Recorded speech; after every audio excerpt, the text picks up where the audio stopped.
turn, with the officers outlining the application, followed by public speaking time. All those present will remain muted until I call you to speak. Only members of the public that are registered to speak in advance can make a representation to the committee, and members will then debate and decide the application. For members of the committee wishing to speak, can I just remind you to raise your hand and you'll be called in turn. During the debate, there will be a proposer and a seconder for a resolution. Members will vote on this proposal. Only members who have been present throughout the application being considered will be able to vote and will vote for, against, or abstain. The votes will then be counted and we will announce the result. I'll now ask the officers and councillors who are taking part in the meeting today to introduce themselves. So if we start with the planning officers and Mrs. De Vries. Thank you very much. My name's Dawn De Vries and I'm the Service Manager for Development Management. Thank you. And Adrian Noon. Yes, hello there. I'm Adrian Noon. I'm the Principal Officer for the East. I'll be presenting a number of the applications in the East. Thank you. Thank you. And Shanta Parsons. Good morning, Chairman. My name is Shanta Parsons. I'm the Senior Planning Officer for the West team. Thank you. And from our legal team, Dawn Lehman. Thank you, Chairman. My name is Dawn Lehman and I am Legal Advisor to the committee. And from our Democratic Services, Leila Nicholson. Good morning, everybody. My name's Leila Nicholson and I'm the Committee Manager for today's meeting. Thank you. Thank you. If I come round to the members of the committee in turn, we'll start with Councillor Grimes. Thank you, Chairman. Councillor Tony Grimes, Deputy Chairman. I represent Barrow and Breen. Thank you. And next to Councillor Betty. Good morning, Councillor Anthony Betty of the King's Isle Ward. Thank you. And then to Councillor Bolt. Yeah, Brian Bolt, Ward Member for Cannington and Wemden. Thank you. Councillor Perry. Yes, good morning. Councillor Liz Perry, representing the King's Isle Ward. Thank you. Thank you. Councillor Facey. Councillor Mike Facey, representing Burnham-on-Sea North. Thank you. Councillor Hendry. Sedgemoor District Councillor Alistair Hendry for Burnham-on-Sea Central. Thank you, Chairman. And I'll come to Councillor Glassford in.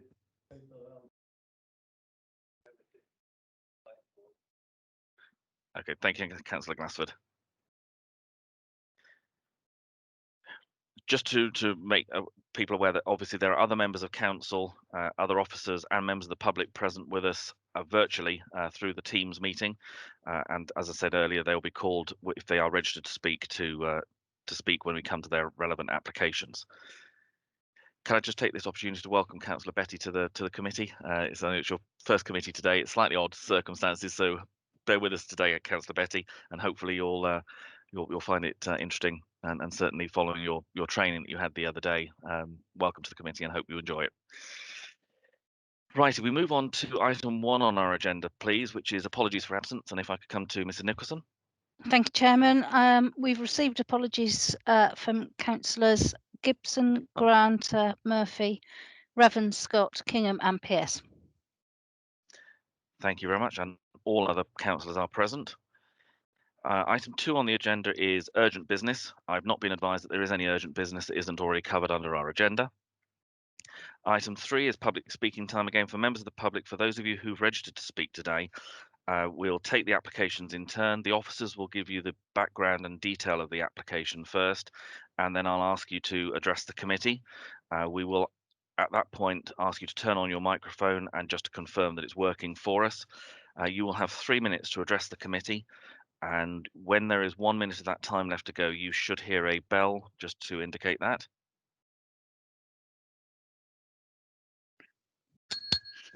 And that's what you should hear.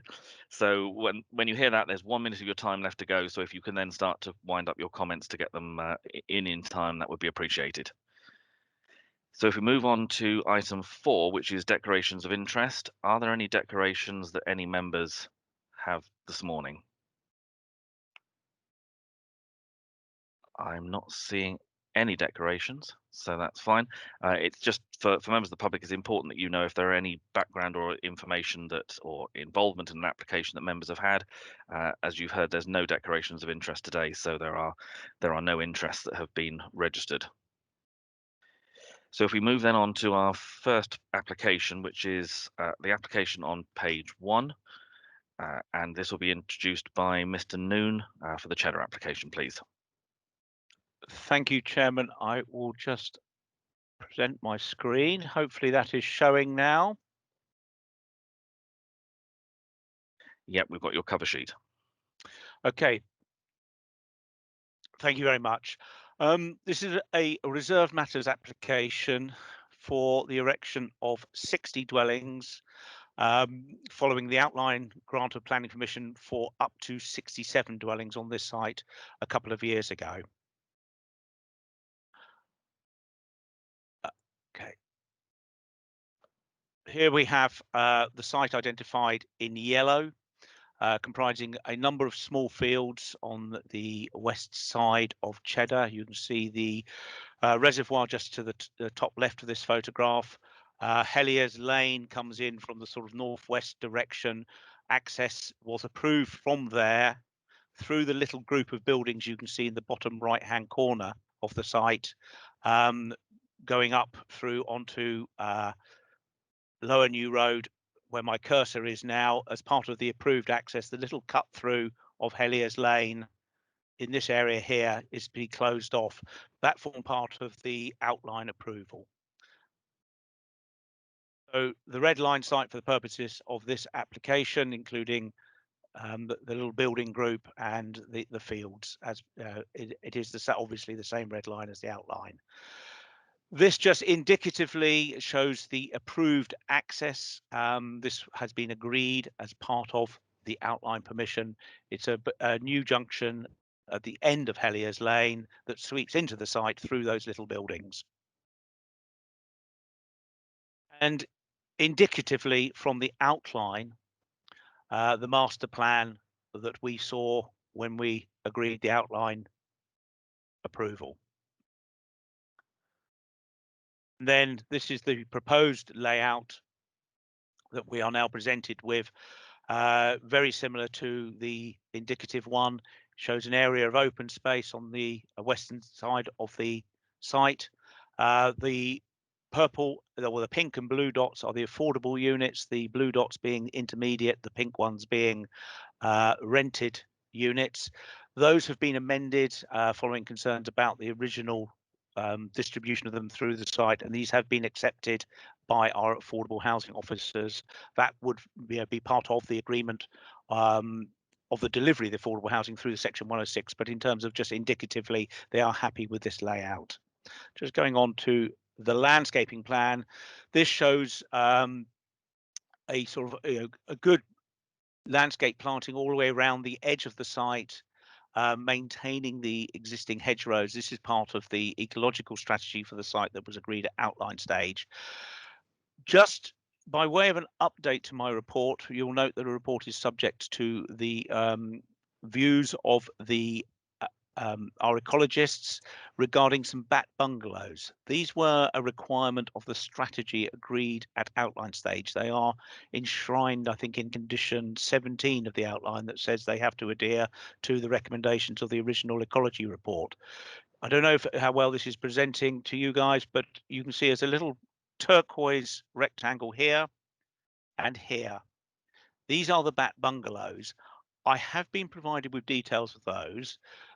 This bungalow up in this area here, right in the in this little sort of little bit that sticks out to the west, that one is fine in terms of its design. The one on the western edge, lower down on the site, the ecologists have got some serious concerns about. As a result of this, the applicant has withdrawn these two from this application. They will need to be negotiated further with Natural England and our ecologists. They accept that that will necessitate a second reserve matters approval just for these two small bungalows. They are sort of akin in size to a sort of a large single garage.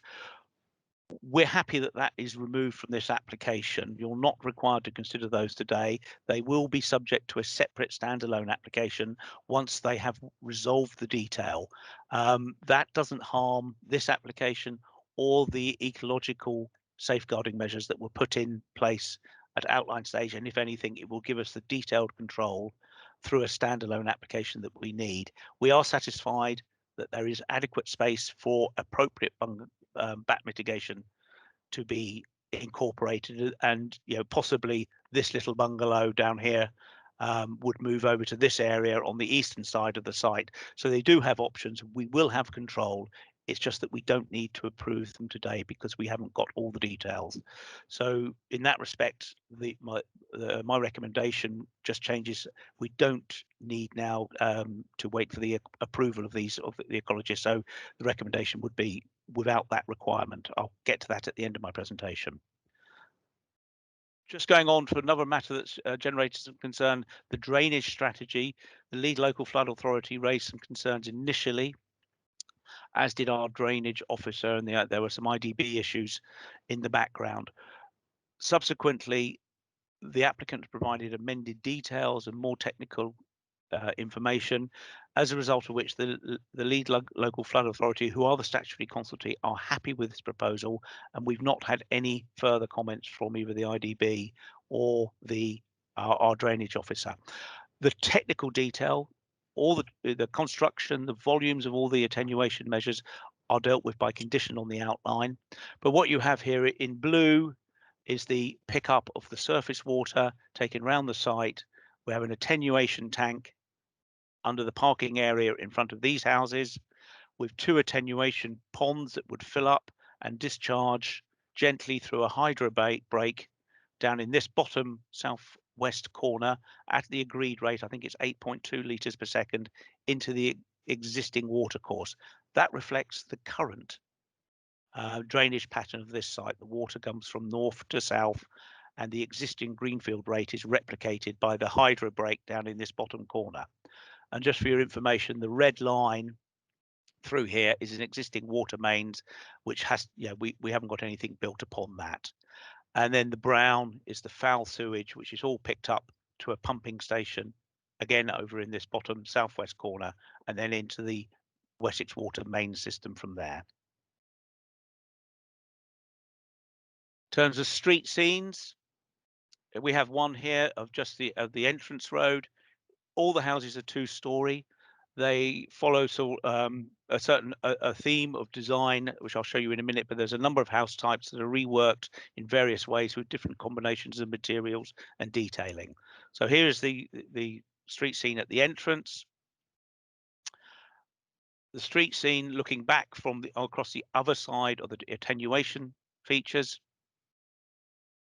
And then finally, the top northern part of the site, just looking east. As you can see, you can spot the sort of similar house types, but done in different materials. And then just to note that there is a footpath link just around the end of this northernmost house onto the road and up towards, to provide access up to the leisure facilities at the recreation ground and at the reservoir, where there's a lot of walking and exercise opportunities. So there's a good link through to there as envisaged and outlined.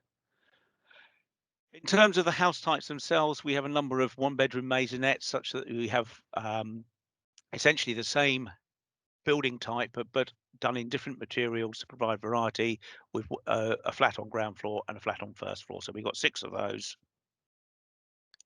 And then these are all the same house type, but just for a variety, variations of materials and detailing.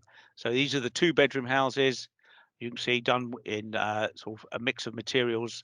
There's some sort of reconstituted stone and brick on this version. There's some mix of render and brick on this version with different detailing. In terms of the 3-bedroom house, again, this is one sort of house type done in a variation of materials to provide variety. And again, you can see sort of different here with render brick and reconstituted stone. Then the sort of final version of that house type. Another 3-bedroom house type, again, sort of following that same pattern of varying the materials within individual house types to provide variety. And across the site, that approach is replicated.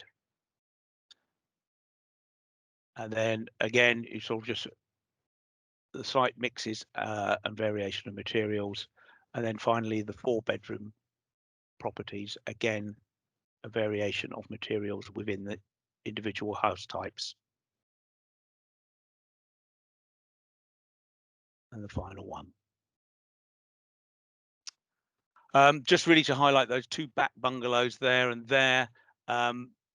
This one up here is fine in principle, so we'll probably see that coming forward through a separate standalone reserve matters application.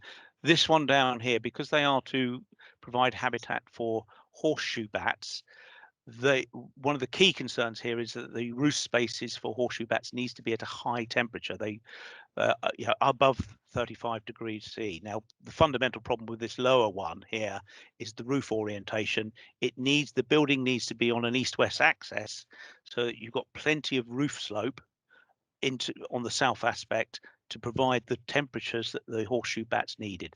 That's why that little bungalow at the bottom there needs to be moved, and we'll deal with that through a separate standalone application. It will be subject to consultations, may even need to be called into committee depending on the representations we receive. Just looking at some photographs over on the north side of the site, just looking back up towards Sharpham Road. You can see the copper beach there. That appears in a number of photographs, provides a sort of reference point, but you can see there's a field entrance on the right hand side there. That's where the footpath would come out.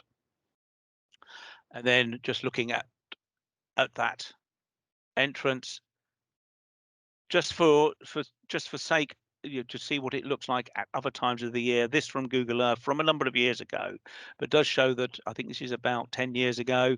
The site was much more open. The hedges were much more well managed, and it was a much more open site on Middlemore Lane there.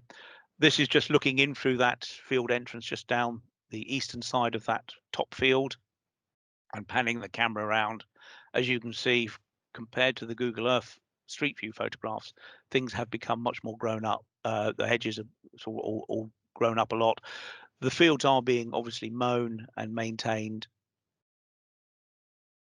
Then just looking round to the hedge on the against the lane on the western side, and then looking down the Middlemore Lane there, that's the current photograph. And then from roughly the same point, just about 10 or 12 years ago from Google Street View, again, you can see that at that point, the hedges were being maintained at a lower level. Coming around to the south of the site, just looking in to that little group of buildings that are there at the moment, they are sort of fairly ramshackle condition. These are all removed. These currently provide some bat habitat. That's why we're having to recreate that within the site through those back bungalows. Just a little bit closer detail of those buildings. And then looking down Hellier's Lane past the site at the end of those little buildings. Looking back, just to give you a flavour of the house types opposite this site, I guess again a sort of mixture of render and reconstituted stone with tiled roofs, which we're looking to reflect on the current proposal. Just looking across the site to the north, you can see the copper beach there at the top of it, right up, that's on Sharpham Road, that's right at the very top of the site. Again, you can see the grass is being sort of mown. The hedges on the site at the moment have been currently allowed to sort of grow up somewhat. And then just looking a little bit more to the west, as you can see, you clearly see higher ground on the AO and B in the Mendips AO and B. Obviously, this site is will be viewed from there, but that as part of the site selection process through the local plan, it was deemed that this site could accommodate urban development subject to appropriate landscaping without sort of appearing as an unduly harsh urban edge which will become the new urban edge to Cheddar on the west side here.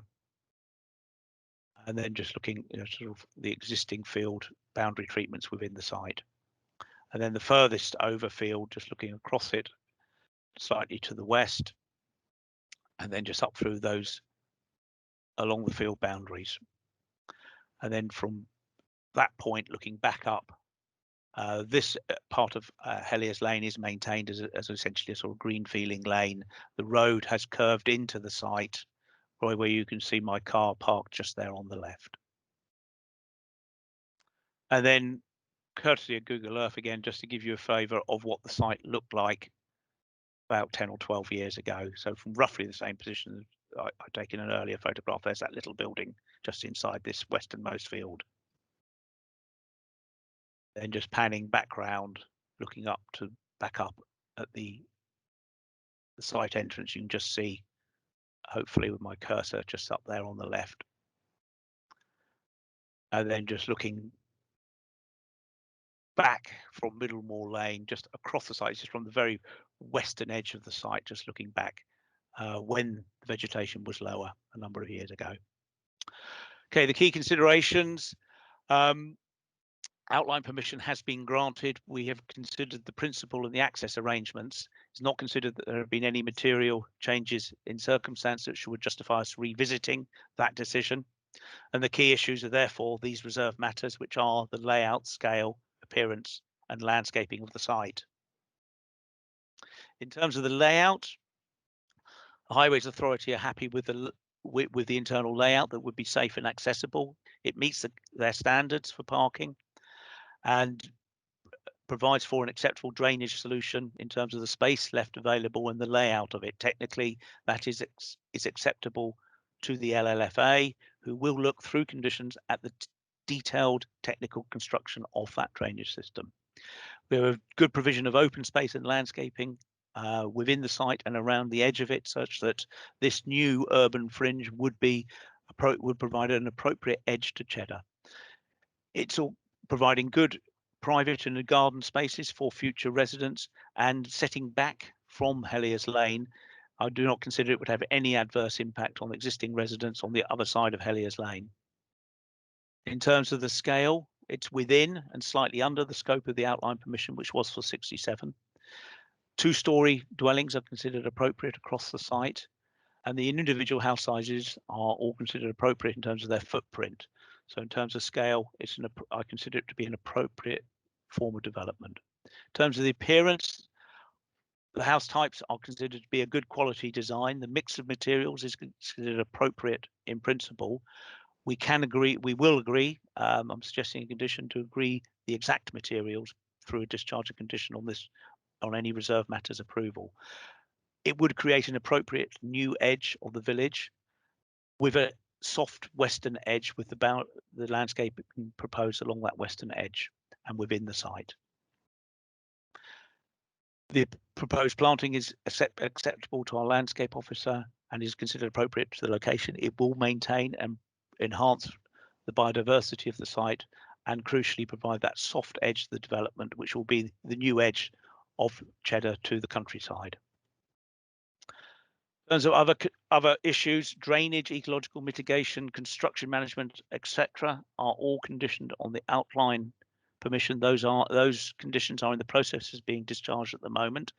A second reserve matters application will deal with the delivery of the back bungalows. That will have the input of our ecologists and Natural England.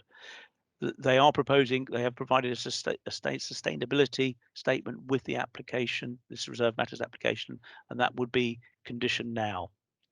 And on this basis, my recommendation is that the reserve matters are approved subject to the suggested conditions without the need for any additional ecological conditions, which I mentioned in my recommendation in the report. Those will be dealt with via the second reserve matters application for the bat habitat buildings.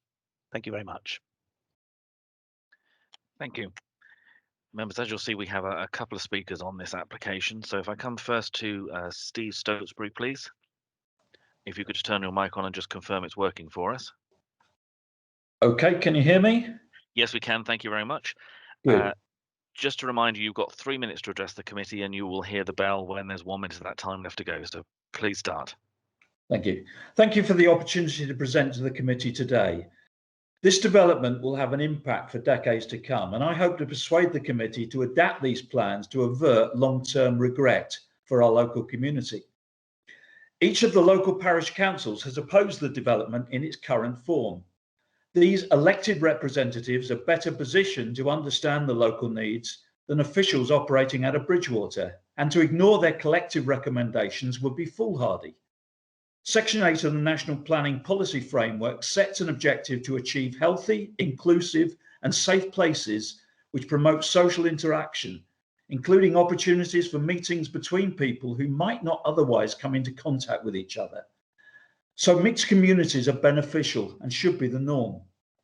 In its local plan, Sedgemoor District Council recommends that development should integrate well with existing built form of the settlement.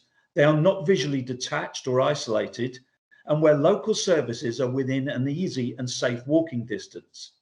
In its neighbourhood plan, Cheddar Parish Council observes that the Helliers Lane estate, that is the existing Hythe Wood, is not particularly well integrated into the village, consisting only of affordable housing and is regarded as a separate estate. This lack of integration should cause a pause for reflect. Hythe Wood comprises some 70 affordable dwellings adjacent to another similar estate in Centenary Way. The proximity of over 100 dwellings of the same type, situated away from most local amenities, has become associated with social problems, including open drug use and dealing, antisocial behaviour, a proliferation of litter and fly tipping. Furthermore, young mums are expected to run the gauntlet of heavy lorries and speeding vans as they walk their toddlers and small children towards the first school. This proposal plans to add another 60-odd cheap, high-density homes to this mix, crammed together on a relatively small site adjacent to an estate which is already exhibiting social problems and will even be further removed from local amenities. The problems associated with Hythe Wood could be eclipsed by those that this new estate will add. I urge the committee, therefore, to reduce the density from 30 to a maximum of 12 dwellings per hectare, in line with recommendations from the parish councils. This would facilitate the NPPF's goal of creating a balanced community and promote social interaction. The committee also has an opportunity to address the lack of integration by requiring the developer to improve pedestrian accessibility between this site and the village by provision of a pavement and traffic calming along sections of Helliers Lane and Lower New Road. Thank you. What will be our legacy as a result of today? I'll have to call time on you there, but thank you very much for your contribution. Thank you. We have a second speaker, which is Rian Powell. Could you just confirm that your microphone is working, please? Hello, yep, can you hear me? Yes, we can. So again, just to remind you, you've got 3 minutes and you'll hear the bell go when there's 1 minute to go. So please start when you're ready. Okay, good morning, members. My name is Rian Powell. I'm the planning manager at Bellway Homes Southwest. The scheme before you is a reserve matters application for the development of 60 dwellings following the approval of outline permission for up to 67. The proposal includes the provision of public open space, ecology mitigation areas, children's play space and 30% affordable housing. We note the comments raised by the parish councils and wish to clarify the following points. With regard to the distribution of affordable housing, this, as I said, the scheme includes 30% or 18 plots. They are arranged in 4 clusters, which are separated by access or parking arrangements on different roads and have non-contiguous boundaries. We comply with the Section 106 clustering requirements in this respect, and the design of the affordable plots is also tenure blind and indistinguishable from the market housing as required by national policy. Sedgemoor's affordable housing officer has therefore confirmed that the scheme is acceptable in this respect. With regard to car parking arrangements, 144 designated parking spaces are provided, along with 12 visitor spaces. This equates to an average of 2.4 spaces per dwelling, with an additional 0.2 visitor spaces. This is considered as sufficient at this location. It complies with Somerset's parking standards, and SEC highways raise no objection to the level of parking proposed. The comments are noted with regard to renewables and carbon reduction standards, and an energy and sustainability statement has been submitted, which sets out how the scheme proposes to take a fabric-first approach to meet and exceed current building regulation standards through the use of energy-efficient materials, enhanced building insulation, and reduced water consumption. This is in accordance with the accepted energy hierarchy, which explains that the first priority should always be to look at integrating energy efficiency within buildings before bolt-on renewable technologies are considered. This has the benefit of locking in reduced running costs and energy consumption for the whole life of the building. We therefore consider that we are entirely in accordance with the national and local policies in this respect, and there are no outline planning conditions or Section 106 requirements specifically requiring renewables. With regard to External materials and design. We agree with the summary within the officer's report. There is not considered to be a dominant style of design locally that should be slavishly followed, and we are proposing a scheme that, although contemporary in design, is entirely appropriate. Whilst many people have different opinions on what constitutes a beautiful design, we've spent considerable time and effort developing the new artisan house type range, which is used and adapted here. The designs are based on house types our customers love, and we have a really positive feedback elsewhere. Nevertheless, we are happy to consider and agree alternative external materials as part of the conditions. We note the other comments have been raised with regard to density and issues of highways impacts, but these have been fully considered as part of the outline application. It should be noted that we are proposing 7 fewer dwellings than at outline stage in order to fully address all of the ecology and landscape requirements of the scheme. Overall, we are proposing 60 much needed new homes to the local area, including policy compliant affordable housing and all of the public open space, ecology and landscape requirements. I'm going to have to call time on you there, but thank you very much. Thank you. Right, members, any comments or questions, please? Councillor Bolt.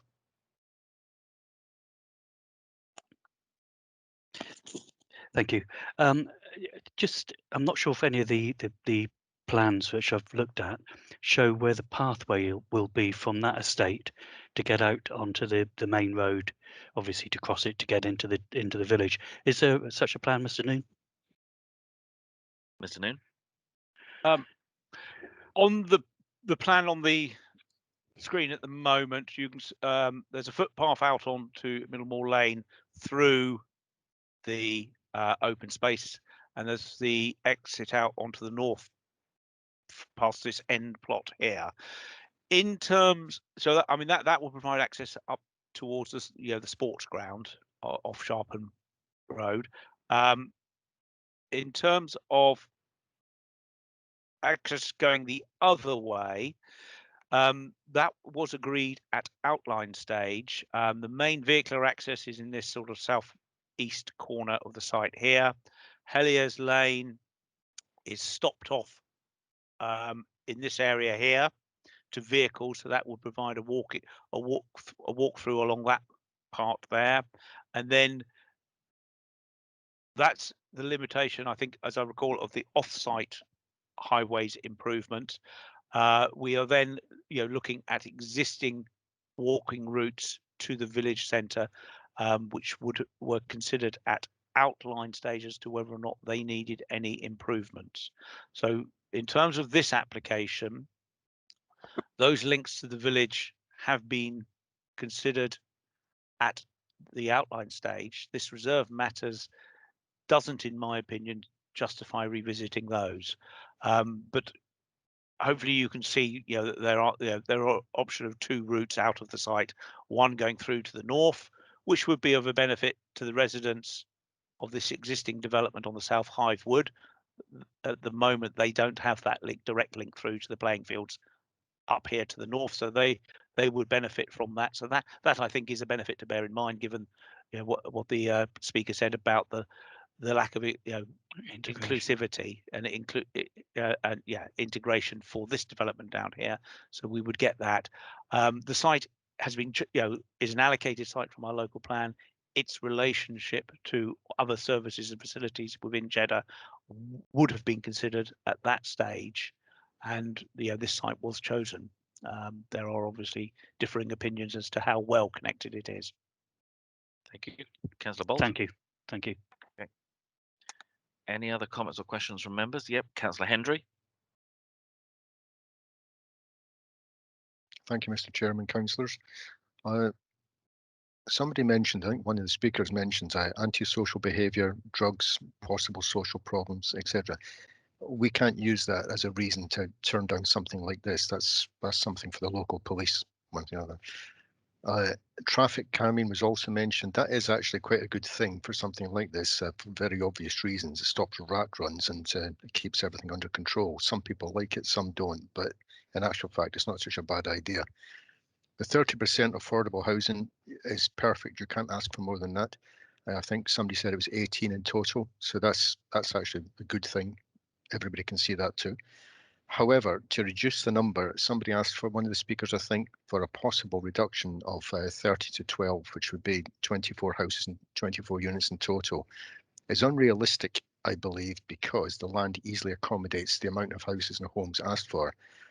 You can easily see that on the plans. I don't see any problem with that whatsoever. The 2.4 parking spaces is what's asked for in this kind of development, so there's absolutely no problem with that. And again, the site accommodates all of that, and the NLP, no problem with that at all.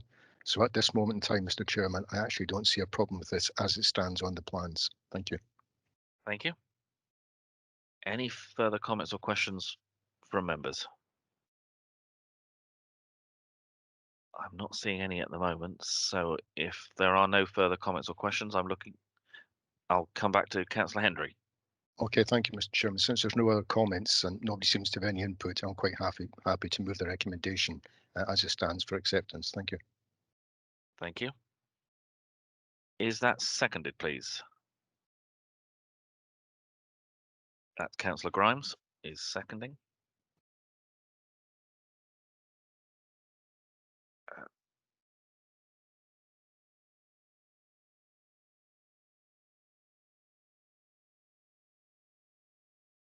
So I just wanted to clarify and make sure that we get this right in the sense of there was the proposed suggestion of the amendment relating to the bat bungalows. Well, so that's part of the recommendation that you're moving, just to make sure.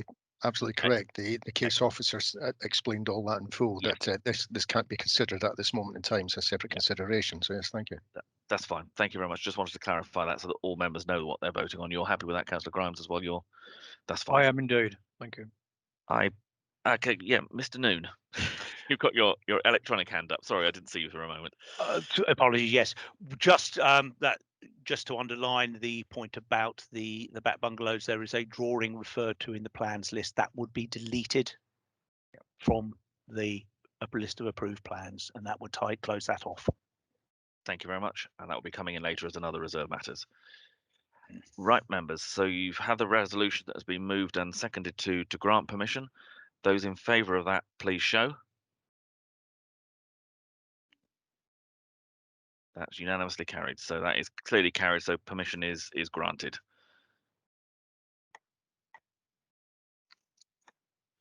Right, members, if you can move in your papers, please, to the next application, which is on page 22.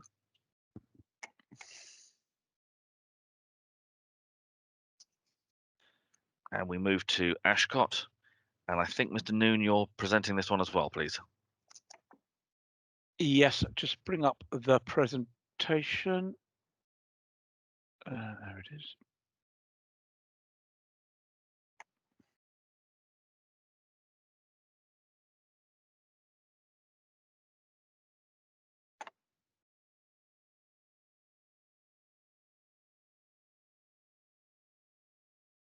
Yeah, we're not quite there yet. Yep. Hopefully that is now there. Yep, we've got your cover sheet. That looks good. Thank you. Thank you very much. Okay, this is an application for the creation of a new access off the western side of Station Road, just to serve a field. Oops, sorry. Okay. In terms of the scheme, it obviously creates issues here in terms of visual impact, highway safety. There are some ecological issues, and there's a question raised locally about an alternative access. Here is the site. The field is the point of access is just on the sort of about 2/3 of the way along this straight on the eastern edge of the field, about where the circle is here. The field is the sort of northern 2/3 of the field. There's a field boundary just along here. You just see slightly closer detail, point of access about here, and then you can just about see there's a fence being erected here. It would appear that the southern end of the field may have been sold off along with original access, but this sort of northern 2/3 of the field currently has no vehicular access from the road. So in terms of the land owned by the applicant, the field as a whole is outlined in blue. The access with some landscaping areas is shown in this area here, with visibility displays to the north and south. Those visibility displays fall within the highway, the land owned by the Highway Authority. We have re-notified on that basis. We have the applicant has filled in certificate B to formally notify the Highway Authority. And that has delayed the application slightly on its way to committee. The detailed drawing showing landscaping either side of the access and just showing the visibility displays drawn sort of 2.4 meters back from the edge of the carriageway, going north and south across the verge. Just in slightly greater detail there. So we're looking at a consolidated surface over the into the site. There is a ditch running along the outside of the hedge that will obviously need to be culverted. Just in terms of the highways road record, this is what they show as they're within their ownership, which includes the verge. There has been some dispute within local representations about who owns this. It is the Highway Authority. They have been notified. They have not raised any issues from that point of view as the landowner. From the very bottom of the slope, so stood really at the sort of top northeast corner of the site, looking back up this little straight, the access would be just in about here. As you can see, this was taken only last Friday. You can see that verge is quite well grown up at this time of year. There would be some sort of trimming of that required, but it's in public ownership. There's no doubt that can be delivered as part of the visibility requirements of the site. And then stood roughly at the point of the access looking south. As you can see, it's a relatively narrow road. There is room for 2 vehicles to pass, but unlikely to pass at any great speed. And then looking to the north, again, you can see sort of, there is a bend there. There is visibility from bend to bend at the point of access. It is as far as you can see. This road is within the national speed limit. So technically you could travel at 60 miles an hour. Whether you be driving safely or not is a different matter. Realistically, from my site visit, speeds are in the region of 30, 30 upper speed limit. I would suggest anyone would be going along here would be 40. Visibility space can be provided the full length of the straight, and in my opinion, that is reasonable for a rural field access on a road such as this, given the alignment. Just mention of the alternative access there. This is the northern corner of the site. There is a public footpath running along the northern edge of the site outside the boundary. There is a finger post just in the hedge here. There may historically have been an access in through there, but there's certainly no current vehicular access into the site. Then just stood roughly where the access is, just to give you a flavour of the field. There's the little building in the top northwest corner. Looks like a little stable field shelter. And then looking to the south, you can see there's a fence gone up to take out the bottom third of the field. And then there's a residential property over on the other side there. So in terms of visual impact, a field access is not going to be, in my opinion, visually incongruous in this rural setting. In terms of highway safety, I accept that we cannot deliver 160 metre of visibility display in either direction based on the notional top speed of 60 mile an hour. However, the visibility displays that can be achieved are, in my opinion, reasonable for the likely speeds and for this rural road. So yeah, and for an access serving a field. In terms of ecology, yes, there's a bit of a hedgerow removal to get into the site, but as you can see, either side of the entrance, there is some landscape planting going in there that will provide for some replacement biodiversity, and also to provide a bit of softening to this excess, particularly when viewed from the back of the site, from that property that we saw in the photograph. There may have been historically an alternative access to this field. However, that is not a material consideration, we're looking at the merits of this proposal, and my recommendation of that is that this application be approved subject to conditions. Thank you. Thank you very much. Again, we have a speaker on this application, which is Stephen Bainbridge. Could you just turn your microphone on and just confirm it's working for us, please? Hi, can you hear me? Yes, we can. So again, just a reminder, you've got 3 minutes and you'll hear the bell go when you've got 1 minute left. So please start when you're ready. Thank you, members, for allowing me to speak today. And can I congratulate everyone on the hybrid approach you've taken to committee today, which I think is working really, really well. The proposal, as outlined, is simply for an agricultural access. My client has been employed in agriculture for a number of years, including as an expert dairy breeder advisor, and he now wants to put that experience into practice using land that has been gifted to him. But unfortunately, he can't at the moment because he's restricted by the lack of any vehicular access. So contrary to the comments received by the only objector on the application and the parish council, that there is no alternative access into the site, and that's something the case officer has covered off in her report and Mr. Noon has covered off today. My client can also confirm that is the case. So it's reasonable, therefore, in planning terms, to allow the site to have a vehicular access. The visibility splays are either within the land ownership of the site or within that of the Highway Authority. The visibility splays are sufficient for 30 miles an hour. And as Mr. Noon outlined, it's commonly accepted that just because a road is national speed limit, the reasonable driver, which is the test, will be driving no more than 30 miles an hour in our view. So the length of the displays therefore are acceptable, and there should be considered to be no harm to highway safety, in line with the professional input of the Highway Authority. The biodiversity impacts have been considered, and we have had a chartered ecologist look at this and make suitable recommendations for mitigation, which your county ecologists have accepted.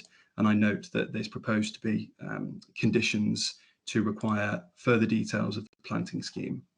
The access designed is typical of the rural area, and it's fairly unassuming from visual standpoint, with a simple post and wire fencing gate. Councillors, there's no objection from any technical consultee. Your professional planning officer has duly considered the application, including the rather spurious objections raised in planning terms, and is recommending approval.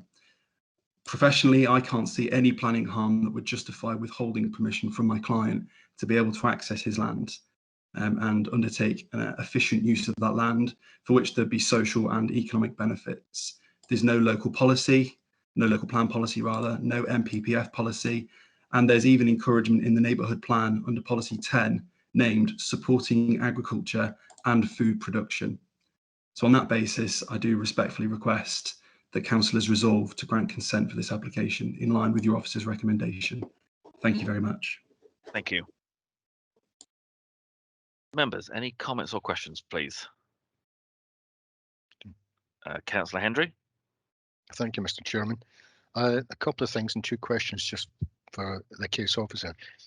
Given, first of all, this is a two-way road, albeit 60 mile an hour limit, any reasonable person wouldn't be travelling along there at 60. As pointed out, it usually be about 30 mile an hour, I would suspect. Given it's farmland, these people have to be given access, and what's before you today is a very reasonable request to have access. It's not causing any problem to any kind. Just a couple of questions. One, would they have a cattle grid there? And the second question is, aren't hedges supposed to be cut at a particular time of year before they can do something like this? It's just an off-the-cuff question, because obviously birds nest and stuff like that. So do hedges have to be cut at a particular time of year? Can they cut what they like and when? And would they have a cattle grid? Thank you. Thank you very much. Mr. Noon. They're not showing a cattle grid. In my experience of such things, they're usually at the entrance to farms rather than individual fields. I don't think we routinely see cattle grids at field entrances. Equally, I've never come across a planning application for one, so I would surmise that they're therefore put in to meet the specific needs of a agricultural enterprise. I would be very surprised if one felt if this particular at this site it was necessary. it's not on the plans. In terms of hedgerow removal, the advice is that you don't take out hedges during the bird nesting season unless you have checked the hedges very thoroughly for birds' nests. It's a criminal offence under the Wildlife Act to disturb nesting birds. It would therefore be a matter for police enforcement if the applicant were to go ahead and harm a nesting bird. We can certainly put an informative on to remind them of that, but it is controlled by other legislation.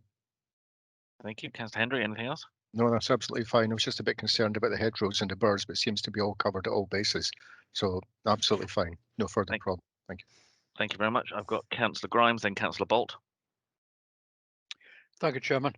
I think with the questions asked and been answered, and as this is a field opening only, I have no problem with this application, and as such, I'll move the recommendation. Thank you. Councillor Bolt. Thank you.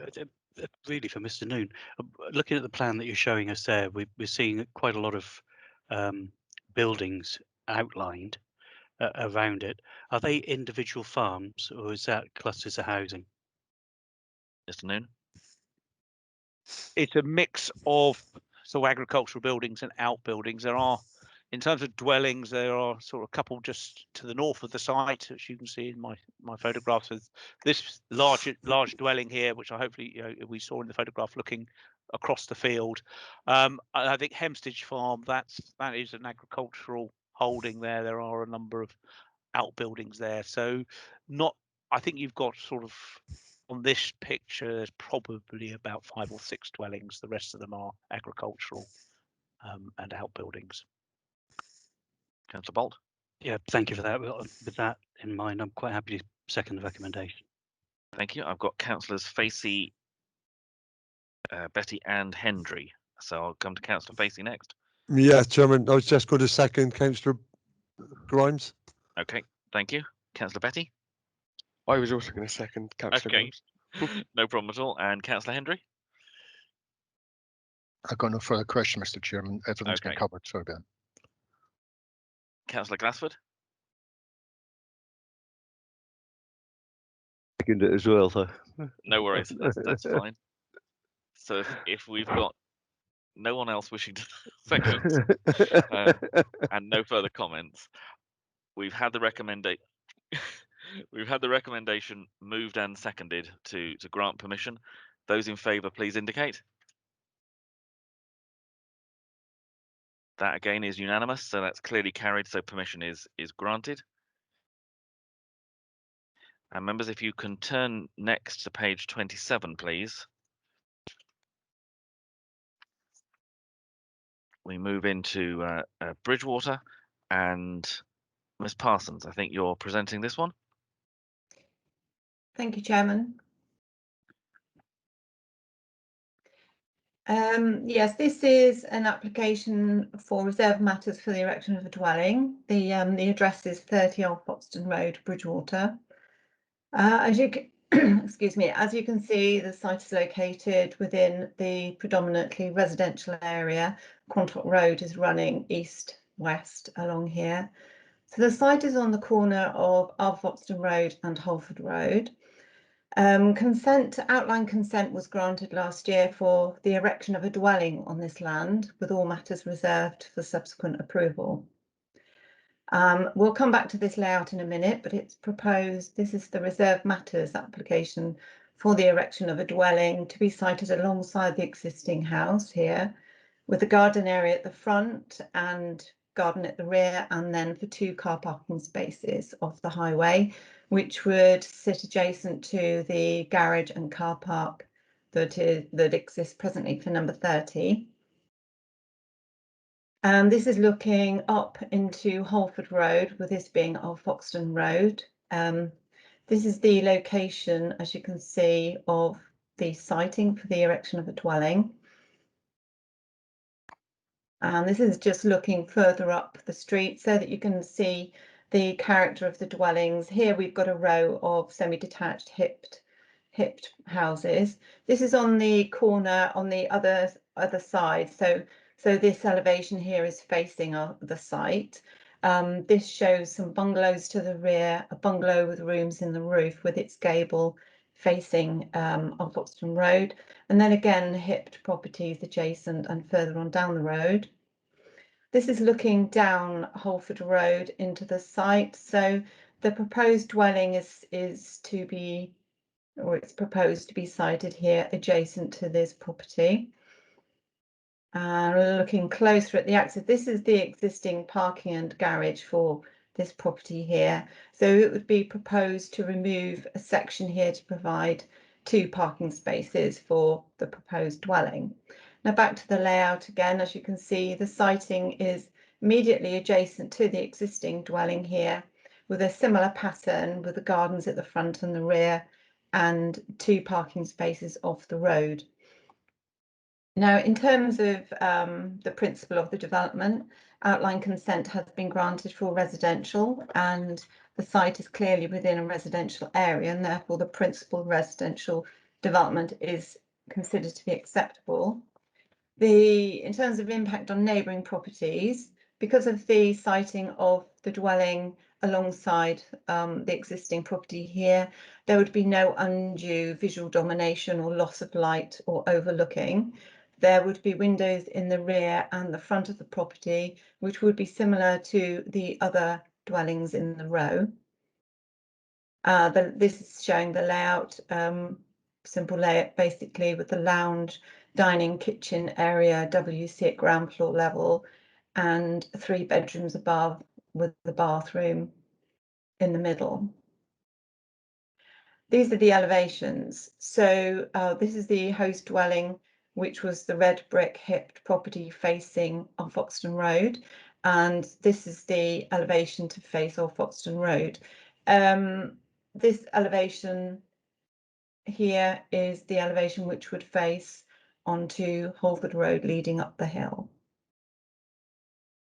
Now going back to the layout. In terms of impact on the character of the area, the elevation, as you could see, is to be hipped here. Is to be a gable end here, whereas the immediate adjacent property is hipped. However, there's quite a range of differing roof types and materials in the area, with the property immediately adjacent hipped. However, opposite we've got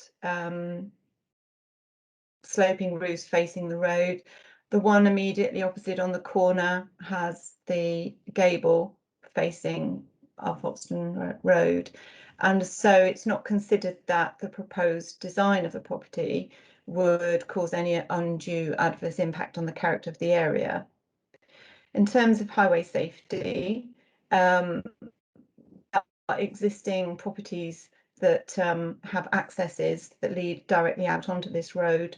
The proposal would include 2 parking spaces off the highway. This is not a classified road and therefore they do not require turning off the road. There would be adequate visibility for vehicles coming out onto the road, and there would be pedestrian visibility also for users of the pavement. And so it's considered that based on the proposal not having an adverse impact on the character of the area or highway safety or neighbouring properties, the recommendation is to grant consent. Thank you, Chairman. Thank you very much. And we have a speaker on this one, Paul Lillycrop. Are you there, please? And if you could just turn your microphone on. Hello, yeah, can you hear me? Yes, we can. Thank you very much. So start Great. when you're ready and you'll hear the bell go when there's a minute left to go. That's lovely, thank you. Okay, the outline approval granted requires by condition that the development is laid out in accordance with the site plan submitted at that stage. The reserved matters application before you complies with that layout of the site approved outline. The position of the dwelling, garden spaces and proposed parking are all as approved at outline stage. I would, however, like to address the observations raised by the ward councillors. The position of the proposed parking is at the back end of the plot along Holford Road.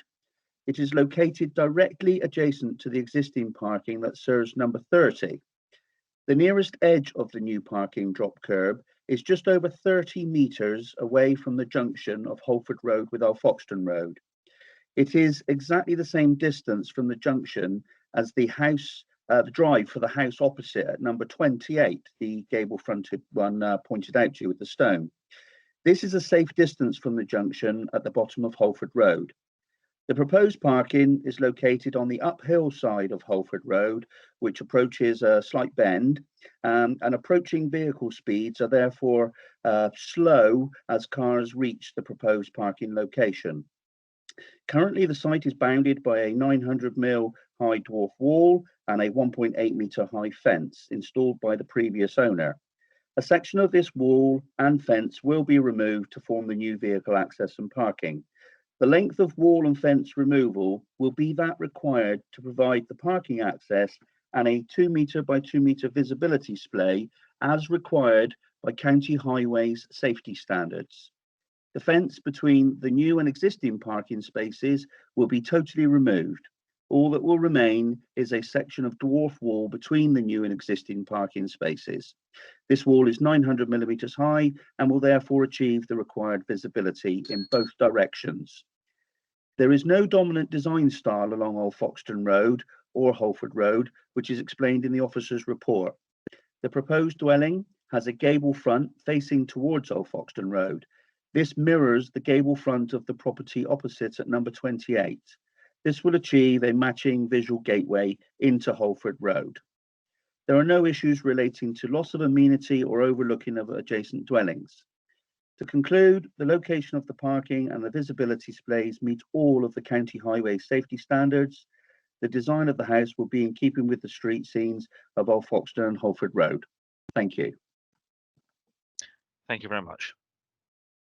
Members, any comments or questions, please? Yes, Councillor Perry. Yes, thank you. Exactly how far is the proposed development from number 30, the actual, the building itself? Is this acceptable for planning purposes? Thank you, Ms. Parsons. Thank you, Chairman. The distance would be is between here and here.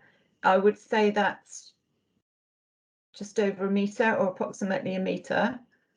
In terms of its impact on this property, because of it being side the next, immediately adjacent to it, and there's no windows to impact, it would have no adverse impact on it in terms of visual domination or loss of light.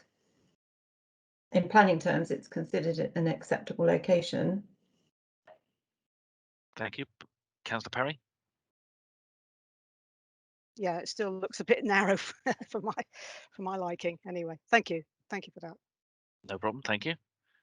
Any further comments or questions from members, please? Yep, Mrs. DeVries. Thank you. It was just on the separation distance. Again, in terms of location, it's not unusual to have sort of semi-detached or terraced properties because you've got all the active windows in the front and back of the unit. So it wouldn't be unusual to attach a property. Where you have separation gaps between properties, it's usually just an access corridor to people's back gardens, and usually that's about a width of a metre as a standard. Obviously, in more spacious locations, you can have greater distances to give you a bit more relief between the properties. But if you look at the density of the surrounding built-up development, actually a metre would still allow reasonable access to the back garden, whilst still being comparable with separation distances and layouts of the surrounding properties. Thank you. Councillor Facey. Yes, thank you, Chairman. I was going to just highlight some of the things that Liz Perry's saying, that quite often on the new developments now, 1 metre wheelbarrow is quite normal. That's just from observations. Superb presentation from the officer. I'd like to move the recommendation, Chairman, with any conditions attached to it. Thank you very much. Any further comments or questions? Councillor Hendry. No problem whatsoever with this. I agree with Councillor Facey, and I'm quite happy to second Councillor Facey. Thank you, Mr. Chairman. Thank you. I'm not seeing any other hands raised. So in which case we have a recommendation to grant permission that has been both moved and seconded. All those in favour of that, please show.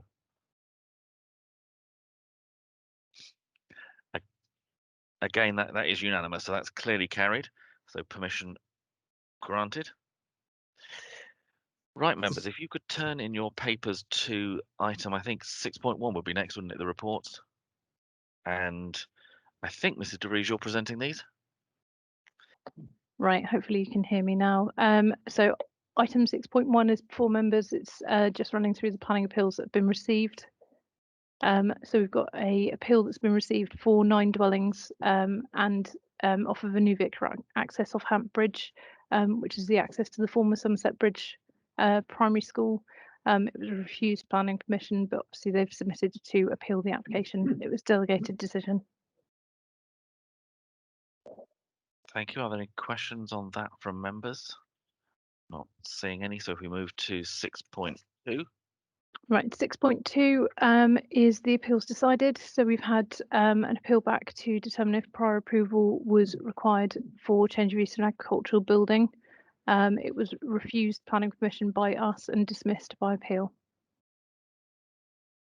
Again, any comments or questions from members?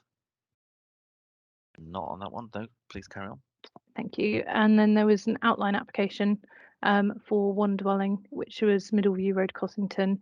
Again, refused by us and dismissed by appeal. So 2 appeal decisions going in our favour. Again, I'm not seeing any indication of any comments or questions. Councillor Facey, did you want to? Okay, no worries. 6.3. Yeah, so this is just existing uses. So it's where we've granted certificate of lawfulness where they've demonstrated an existing use over a period of time. So we've had 1 for a certificate of lawfulness for the continued existing use of agricultural land as part of the residential garden. So this would have been where someone would have increased their back garden area, used it as domestic garden, and then proven that they've done so over a period of time. So we've granted planning permission for that. We also had a certificate of lawfulness for the existing use of a bungalow in breach of an agricultural occupancy condition. So that one's been approved as well. Again, any comments or questions from members? No, that's fine. And finally, that brings us to 6.4. This is my favourite page. This is 3 large applications that we've got out with Section 106 agreement. So applications that members may have seen. So there was approval of reserved matters for appearance, layout and scale and the formation of 55 metres of the highway to west of Kings Road in Bridgewater. That's been issued now, and approval of the details for appearance, landscaping, layout and scale for the local centre for the same site west of Kings Road, Bridgewater. And finally, land east of Taunton Road, so land adjacent to the North Petherton Rugby Club, which was full permission for 72 units off of Taunton Road. That one's also been issued. And members may notice if you look at the application number on that one, that gives you an idea of how long some of these sites can take to actually get the legal agreement sorted from when the decision was originally made. So, yeah, I think thanks very much to the planners and also the legal team on these, that these have got out, and we are making progress on some of the longer standing ones. So it's good news to see those issued. Again, any comments or questions on those from members? If not, that brings us to the end of this morning's applications and business. So can I thank you all for attending this morning, and we will close the meeting for the moment and we will restart again this afternoon. So thank you very much. Welcome you all to the Development Committee of Sedgemoor District Council. I'm Councillor Filmer, Chairman of the committee. The meeting today is a hybrid meeting in that the committee members are present in the Sedgemoor room at Bridgewater House and will be taking part via their Teams system so that members of the public and other local councillors can take part virtually. Only councillors who are present in the room today are able to vote on the applications that are before us. Can I request that all participants of this meeting turn their mobile phones off or set them to silent? Please note that the meeting is being recorded. The format of the meeting will be as per the agenda published, and a copy of the officer presentations can be found on the committee web pages. Each application will be taken in turn, with the officers outlining the application, followed by a public speaking time. All those present will remain muted until I call you to speak. Only members of the public that have registered to speak can make representation to the committee. Members will then debate and decide the applications. For members of the committee wishing to speak, can you please indicate by raising your hand and you will be called in turn. During the debate, there'll be a proposer and a seconder for a resolution. Members will then vote on this proposal. Only members who have been present throughout the application being considered will be able to vote and will vote for, against, or abstain. The votes will then be counted and the results announced. I'll now ask the officers and councillors who will be taking part in the meeting this afternoon to introduce themselves. So if we could start please with Dawn de Vries. Thank you. My name is Dawn de Vries. I'm the service manager and lead officer for this meeting. Thank you. Thank you. And is Adrian Noon with us?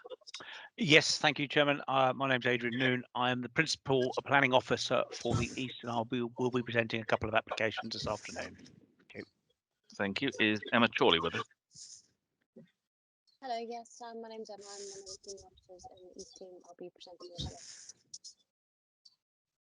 Thank you. You might need to check your mic, Emma. We're struggling a little bit to hear you. And finally, if we tried Dean Titchener. Hopefully you can hear me. Yes, Dean Titchener, Senior Planning Officer in the East area, and I'll be presenting one of the items. Thank you very much. And then moving on to our legal team, we have Dawn Lehman. Thank you, Chairman. My name is Dawn Lehman and I am the legal advisor to the committee. Thank you. And then to our Democratic Services and Layla Nicholson. Good afternoon, everybody. My name's Layla Nicholson. I'm the committee manager. And then we come to the members of the committee themselves. So if we can start this time with Councillor Glassford.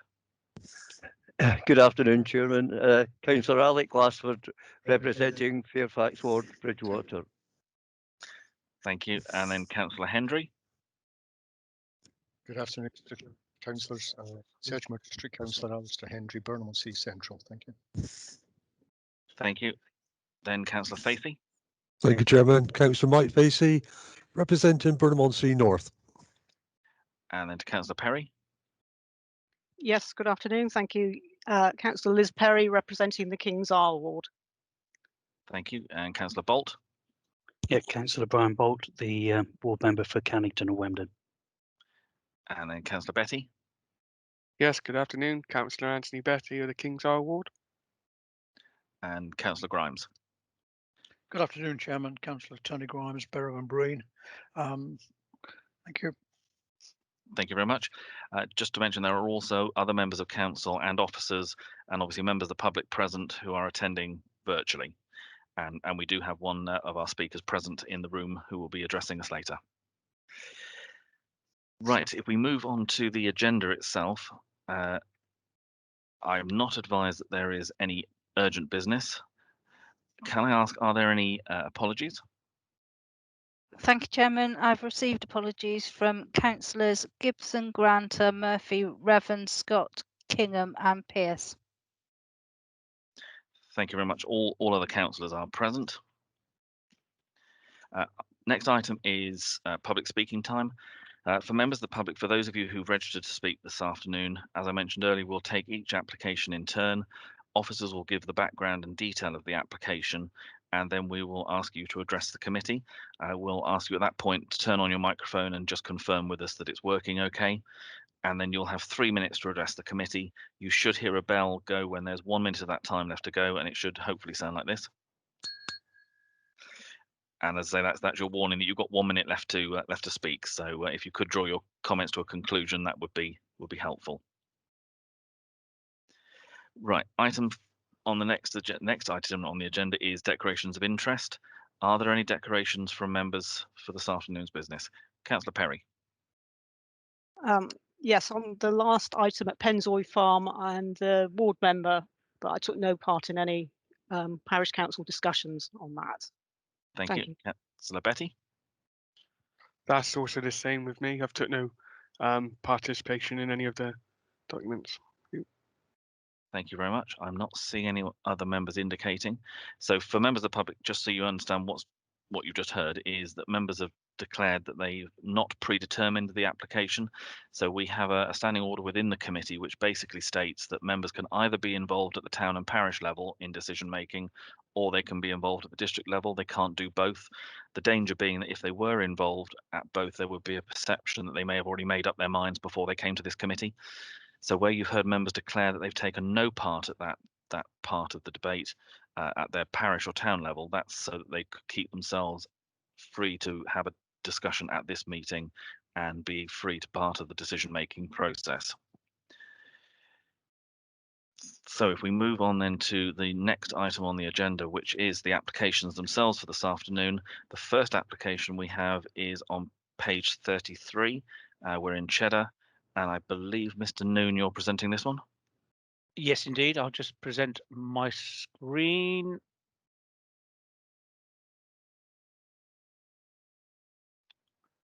Hopefully that is now presenting. Not as yet. But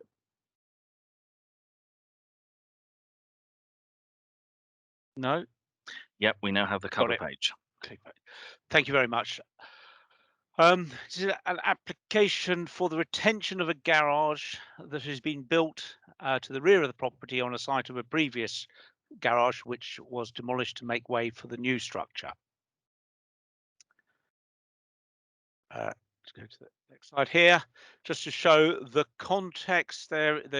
The site is circled in yellow. You can see the school site over to the west. The church is just down to the south. So we're in a central location within Cheddar. Just in more detail there, you can see we're at the rear of the property, access down via down sort of access drives from Church Street. So in terms of the applicant's site, the red line encloses the planning unit, which is essentially a residential property. So these two buildings on the side on this side of the site here, with their access arrangements around. And then obviously there's a couple of buildings that they don't own, sort of which are outside the red line. There is a little outbuilding next to this structure, but it's the larger structure. The red block there is the one we're looking at today. Just some the drawings that have been provided by the applicant. On the left-hand side of each pair is what was there, the old building, and the proposed structure. Well, in fact, it's not proposed, it's the one that is there. Just under 4 meters in height. Normally, that would be within the scope of permitted development rights. Because this site, it's been positioned within 2 meters of the boundary, it needs planning permission, which is why we are looking at it. Then there's the side views. There are a pair of windows on one side and a sort of personnel door on the other side. And as you can see, that's sort of not dissimilar to the window arrangement that was on the previous building, but obviously we're looking at a taller structure. Then just to show the floor plan and the dimensions there, just under 6 meters long, 2.5 meters. Entrance door to the garage, just over 3 meters wide. So you know, the materials there are detailed in terms of the sheeting, roofing. It's a metal frame structure with timber cladding essentially there. So from within the site, there is the new building. You can see the little shed next to it. Obviously, as a new building, the timber is obviously of a much newer appearance. No reason to assume that over time it would not weather down. Whether it would weather to the exact colour of the adjoining building, well, I don't know for sure what type of timber that is, or what the timber of this building is. But you know, different timbers may well weather to a slightly different colour over a different time scale. But this is obviously clearly quite a new structure. From the other side, There is the boundary wall. The building is in just behind that wall, and as you can see, it is sticking up above that.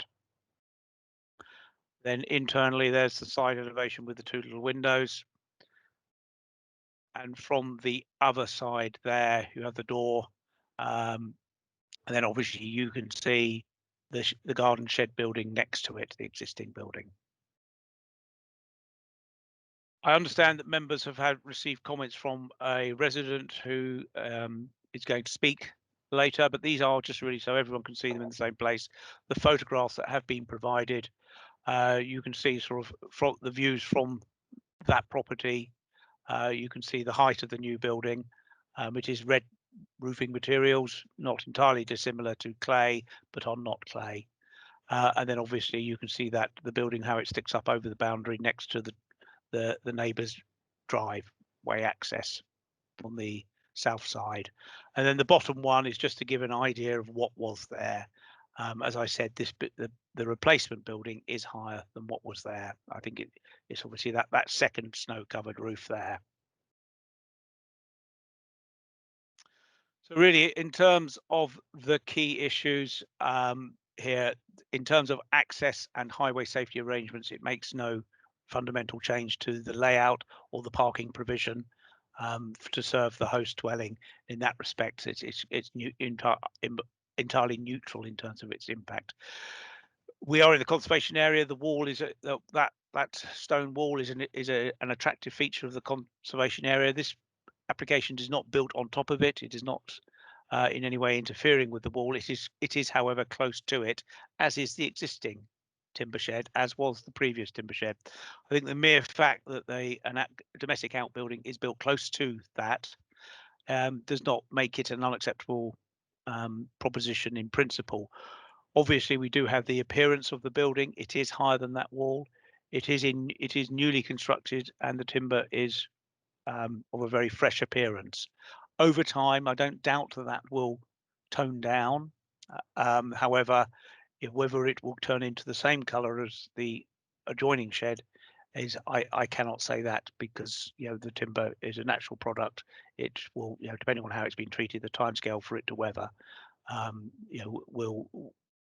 will vary depending on what it's been treated with. In terms of amenity issues, given the relationship with the adjoining property, it is the drive on the immediate side, of the other side of the boundary wall. I do not therefore see that it's going to cause any undue overlooking or over dominance to the adjoining property to the south. I think the key issue here, therefore, is the heritage and visual impact in relationship with that wall. And in those respects, my recommendation is that it is acceptable and the application be approved. Thank you. Thank you very much. We do have a couple of speakers on this one, so if we could start with Andrew Core, please. Hello, can you hear me? Yes, we can, thank you. Again, just a reminder, you'll hear the bell go when there's 1 minute of the 3 to go, so please start when you're ready. Thank you, councillors. I'll be presenting objections for this application on behalf of my father and stepmother, Richard Corp and Suzanne Green, and their neighbours, Ted and Betty Howe. Both households are on that driveway and are directly impacted by this development. I'd like to start by recognising that for the applicant, any objections to plans to develop one's property can be stressful, and even more so when an application is retrospective and development's already taken place. We, like the applicant, wish this wasn't the case. However, the planning process is there to protect our communities from inappropriate development, and therefore, even though this application is retrospective, it should be subject to the same due diligence as any other application.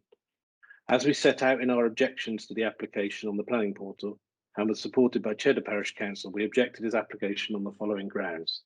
1, at nearly 4 metres and right on the applicant's boundary, this building is not only a breach of permissible development, but has created an imposing and ugly sight for the neighbours on the other side of the wall. As the pictures clearly show, the profile of the building is significantly larger than the building it replaced. 2, the materials used are entirely out of keeping with the conservation area in which it's located, appearing to be a mock Swiss chalet amongst ancient English stone. One benefit of time now is that we know that the impact of age on this building has been that it makes the materials appear more, not less, out of keeping with its surroundings. The combined impact of the size, shape and materials of the building impacts significantly on both the views and light afforded the neighbouring properties. The chalet is directly adjacent to an ancient wall, which the parish council have referred to as both ancient and significant within the Cheddar Conservation Area. The reason people choose to live and adhere to the rules of a conservation area is because they are repaid by a sense of living within the history of a place. For that to be ridden roughshod over drives a coach and horses through the whole point of maintaining such geographical designations. As mentioned, we're respectful and grateful for the planning process in that it should provide a clear framework against which development can be proposed and approved. It is then disappointing in reading the planning officer's report and case notes that this case, the framework seems not to have been fully and reasonably applied for the following reasons. The applicant states that the planning officer had seen the application and was advised not to worry, the works would be highly likely to be viewed favourably. It's reasonable, we believe, that the planning officer should explain on what basis that assurance was made, and moreover, that it has not influenced the handling of this case. The planning officer's recommendation states that this is a timber building, which is replacing an existing timber building. Photographic evidence and the applicant's own submission clearly shows this not to be the case. The previous building was of concrete construction and nearly 1 metre lower in height. The planning officer refers to a remote assessment undertaken through the use of Google Street View. This is remarkable given that Google Street View does not have coverage of the narrow road on which the building adjuncts. The planning officer has only made an assessment of the impact on the conservation area from one viewpoint, that being Church Street. I'm going to have to call. Sorry, Mr. Cole. I'm going to have to ask you to stop there because you've had the 3 minutes. But thank you very much. Okay, thanks for your time. Thank you. We also have Clive Panshow, please. Can you hear me, Mr. Chairman? Yes, we can. Thank you. And just to confirm, you're speaking on behalf of the Parish Council today. The Parish Council, yes. Thank you, Chair. Thank you. Start when you're ready. This retrospective application is because the applicant demolished the existing concrete garage, not wooden, as the case officer states, and a larger and taller wooden structure erected in its place without planning permission and in the centre of the Cheddar Conservation Area. The District Council needs to put a stop to these planning breaches, as there have been several in Cheddar already. This building is an eyesore and completely out of character with the surrounding properties, although not listed, but they are old. The existing garage was 3.21 metres, 10 feet 2 inches in old money to the apex, but the new structure is 3.9 metres, 12 foot 9 inches in old money, is almost 1 metre higher, which towers over the ancient boundary wall and is not 2.5 metres from this wall.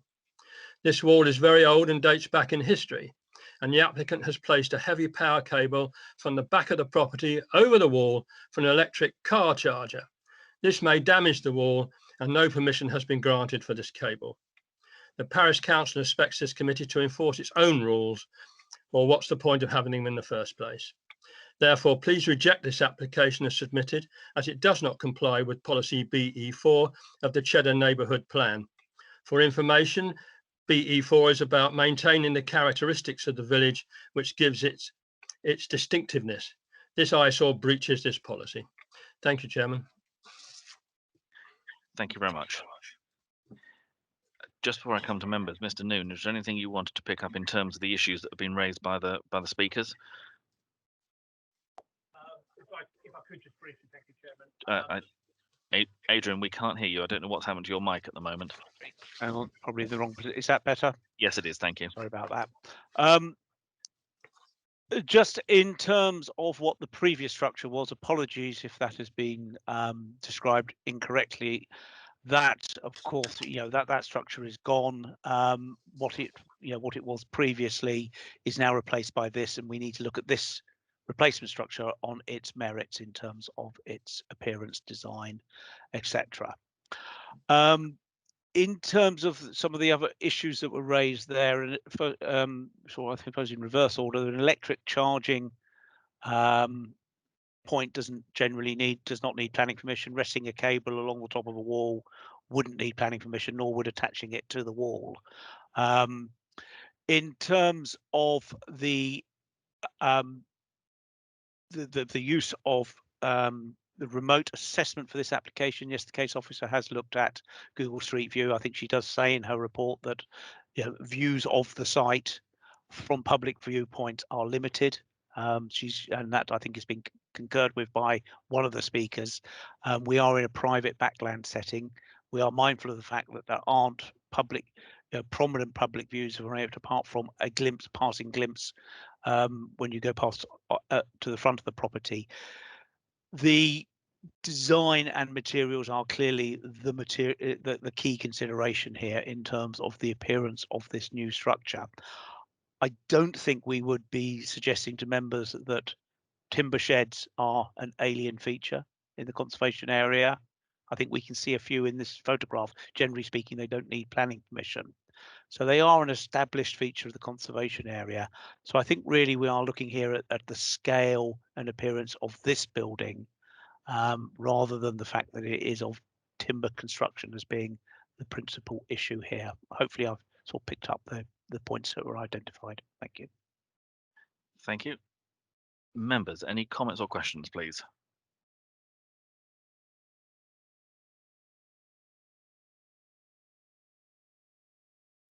If maybe I'll start off then in terms of question, if Mr. Noon, if I could. You mentioned the issue of the conservation area, and sheds are an acceptable form of development within a conservation area. Obviously, the size and scale of this is quite imposing, obviously, from the photographs that we've been sent, and in that instance, it's the only good thing about it being retrospective in that we can actually see it. So I just wanted to get your feeling in terms of the fact of the proximity of the substantial development next to the wall in the conservation area and the impact potentially on the neighbours, because as you say, obviously the views from public vantage points are limited because of it being down a drive. But if you could just give us some information in terms of the impact on the neighbours of that structure and the proximity to the wall in relation to its historic nature and it being in a conservation area. Yeah, I think because a development is to the rear and doesn't benefit from public views doesn't mean that anything goes. It is still, the design of it, of the structure is still a material consideration. And as we can clearly see in the photographs, the neighbours will have to look at this. So yes, the design and appearance is very much a material consideration, even though it's round the back. In terms of the wall, it's not listed. The building itself is not attached to the wall and has, as far as we are aware, has not in any way harmed the wall in terms of its construction. The wall does give us a character of this part of the conservation area, particularly in the top left-hand photograph that the objectors have provided. And clearly we can see a sort of linear form of the principal dwelling in stone, the slightly lower outbuilding in stone, and the stone wall. And I suppose the question here is, are we going to say that a timber outbuilding, if it is of a size that needs planning permission, are we going to reject that as a matter of principle because it's in timber? That little outbuilding next to it will always be there. It's a permitted structure. Or are we going to say that it's a combination of the materials, design, and prominence by virtue of being so close to the wall that creates for us a fundamental issue? I think it's a balance of those sort of three issues. You can see which way the officer's report has gone and the recommendation. Thank you. Thank you, that's helpful. Members, any other comments or questions, please? Yes, I've got Councillor Hendry. Thank you, Mr. Chairman. I'm not actually bowled over by it, because it does stand pretty high. However, the balance of probabilities is probably got more plus points than minus. It doesn't affect the highways. It doesn't affect the drainage. There's no windows overlooking where that man is standing at the moment. The street view probably wouldn't be affected because nobody's going to drive along there and look up and say, doesn't that look terrible? Because it doesn't affect the street view. It is higher than the one that's there beside it to the left, but it's not hugely higher. It is marginally higher, but not hugely higher. Given my opinion, just straight down the line, I actually think it's okay, but I'm not bowled over by it. But yes, I actually think at this moment in time, it's okay, it's acceptable. Thank you. Thank you very much. Councillor Bolt. I'm not sure if Mr. Noon will be able to answer this one. How far is it off the wall as it stands now? Because if it's 2.5 in and it's 2 meters off, that might make a difference to the perception. Thank you, Mr. Noon.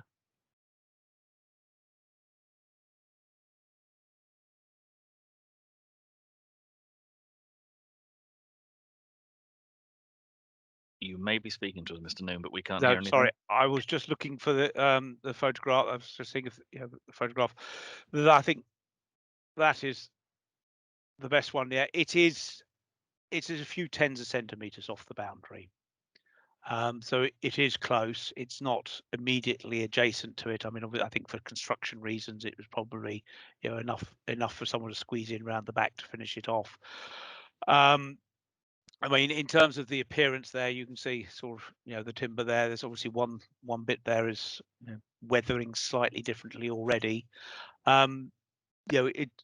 If the appearance of the timber is a crucial issue, as the case officer considers it will weather with time and won't always appear this colour.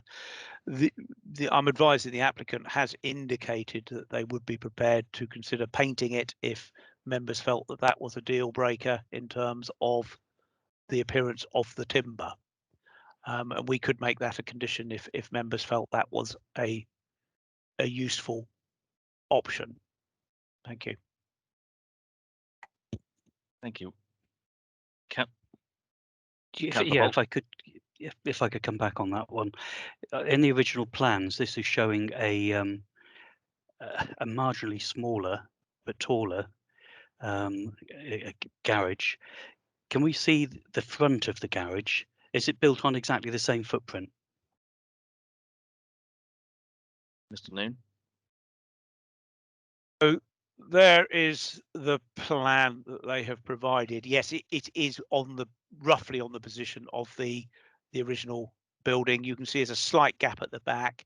It is obviously bigger, and I think it does project further forward, north, than the original one. But essentially, it's on in the same place. And then just those are the front elevations there, so you can see it's not far off the same width. It's pretty much the same width. The height is obviously different, and then in terms of the original, it's actually it is saying it's slightly shorter there. Not clear from the block plan there. So the new one is just under 5.5 meters. It was 5.75. So footprint wise, pretty much the same. It's the height and that bit in particular, the ridge line and the view from the neighbours over the boundary wall from the neighbour's side. But just to sort of remind you, there in this position here, it's sort of opposite what I presume there. It is the parking area rather than the windows of either of these properties.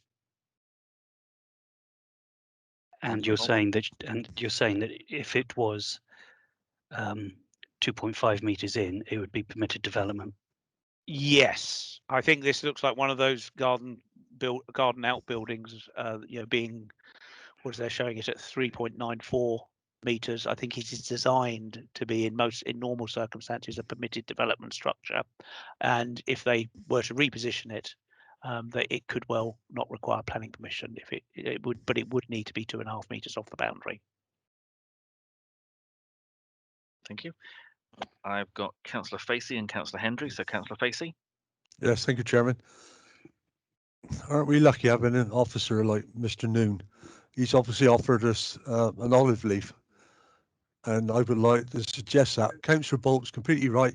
If it was moved away, they couldn't do anything about it at all. So with the offer from our officer, if they, excuse me, the different parties should come to agreement what colour they would like, I'd like to condition that, and I'd be quite happy to go with the officer's recommendations, Chairman.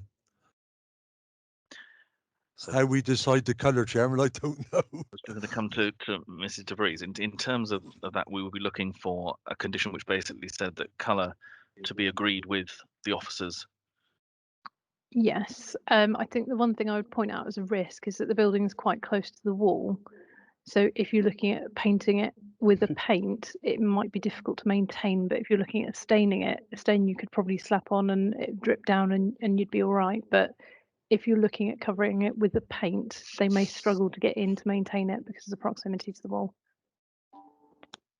Yeah, well, that seems acceptable, Chairman. I've got quite a knowledge of artists, sort of different types of artistry. Yeah, I'm quite happy with that.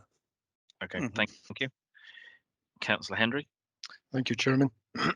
One of the problems you have today with building garages is the size of cars produced.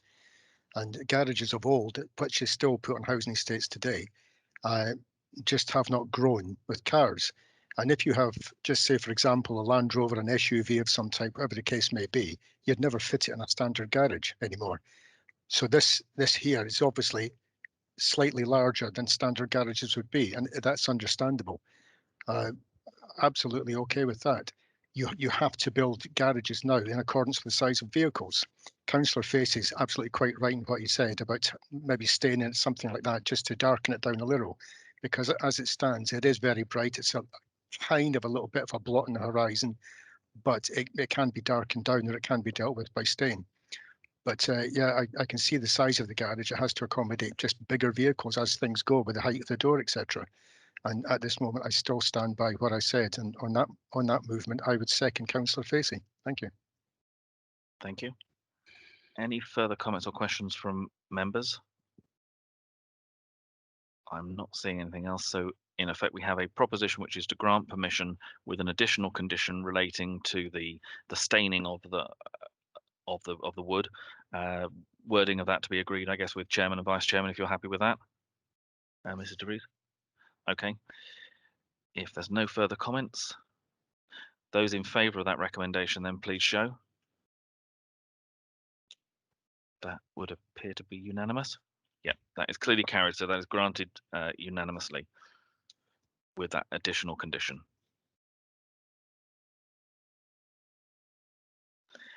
Right, members, if you turn to our next application, which is on page 38, we remain within Cheddar, and Ms. Chorley, I think you're introducing this one.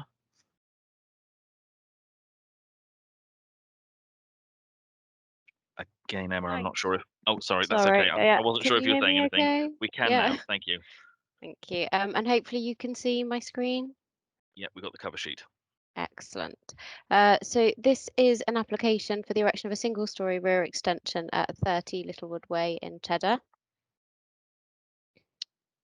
So this is just to show you kind of an aerial view of where it is. So it's on the development of Upper New Road in Cheddar, and it's this property here we are looking at. So relatively newly constructed dwelling. And here you've got the location plan and the block plan. So as existing, so you've got the main dwelling house, a kind of covered drive, and then a garage to the rear. And this is the proposed extension, which is single story only, and that hatched area. And just the floor plans, it will provide a dining room to serve the dwelling. So it'll create this kind of open plan, living room, dining room. It will be visible, as you can see, it projects out beyond just the rear of the dwelling. So it will be visible from the highway, as this element here that you will see is obviously stepped back from the principal elevation. But you will be able to see it from the highway. This is that kind of covered driveway that I mentioned earlier. And these are the views that you will see from the rear garden. So it will now be finished in render with the sliding patio doors. This element here projecting over to the side of the northeast elevation, and the southwest elevation will be a rendered wall. And this will form the boundary for the rear garden. So it will take place of the existing boundary treatment, and the fence will then continue beyond. So that's this area here that you're looking at. And here are just some site photographs, so showing the front of the dwelling as it is, and it's an extension to this area around the back, which you can see kind of more clearly here. So it'll project out to this this kind of extent beyond, but obviously we're looking at an extension here and using this kind of side area as well. So it's a photograph taken from the first floor window looking down, obviously just seeing that kind of end part of the patio from the angle there, to the garden that would remain. And just some further photographs to be able to kind of make that judgment and picture what it will look like. So there have been some changes to the proposal since it was originally submitted. We originally had a brick finish and a different window arrangement to the front. So those amendments have been made just to make sure that the extension is seen comfortably as an extension to that existing dwelling, and any brick detailing is retained as kind of a contrasting boundary treatment and for the garage. The Parish Council have objected on the grounds that it's an overdevelopment of the plot and its proximity to the neighbouring dwelling, so that it's kind of built on this wall here and that fence that's existing. From my point of view, I don't think that it does result in an overdevelopment of the plot. There will, as you can see from, let me go back to the plan, there's still a relatively acceptable private rear amenity space to serve that dwelling. It won't be overly dissimilar to the other properties in the area. And so from my point of view, I think it does sit comfortably in the area. I think there'll be quite limited views. I don't think it will have an adverse impact on any of the neighbouring properties. The amendments to the materials mean that we now have an acceptable design and appearance, and therefore my recommendation is for approval. Thank you very much. Again, we have two speakers on this application. So if we could come to Clive Panshaw first. Hello, Mr. Chairman. Yep, you hear me? We can certainly. Thank you very much. Again, Thank you. start when you're ready, and you'll hear the bell when it's time. Thank you very much. If COVID-19 has taught us anything, it is that amenity space is at a premium. A large extension such as this reduces the garden size quite considerably, as the gardens on this new development are small to start with. Despite all the pictures, nobody has been out to see this site from the District Council, and the Parish Council know this site well and are very concerned at the loss of amenity space attaching to this or any other properties. Also, it is being proposed to build this building as part of the boundary wall, which gives you the hint that it's too large for this plot and is therefore overdevelopment. Again, this the 2.5 metre rule comes in, which is must be enforced in this case. Please therefore reject this application and preserve the small amount of amenity space which is part of this property. Thank you. Thank you very much. If we could ask Katie Williams to turn your microphone on and just confirm it's working for us. Hi, can you hear me? Yes, we certainly can. Again, if you start whenever you want to, you'll hear the bell go when you're at 1 minute of your 3 left. Great, that's thanks. So Emma's kindly covered the majority of points regarding the extension that we'd like to put in place, and obviously addressing the Parish Council's concerns. We just wanted to make a couple of additional points, really. So obviously regarding amenity space is overall plot of your property. The only amenity space that we are taking away is, as you can see from the pictures, it's really covering the patio area. It will still give us a considerable size garden for new builds. Everybody knows that in new builds you don't get the biggest size garden, but as far as on this estate, it still leaves us with a large enough garden compared to other properties that haven't even developed anything yet. At the moment, we've only got the use of our kitchen is currently our dining room as well. So luckily there's only myself, my husband and our 2.5-year-old daughter. So there is only 3 of us, but we can only get 3 of us sat around the table. And the outline sort of block plan of the estate probably doesn't give a true reflection to the garden size that we would still have available.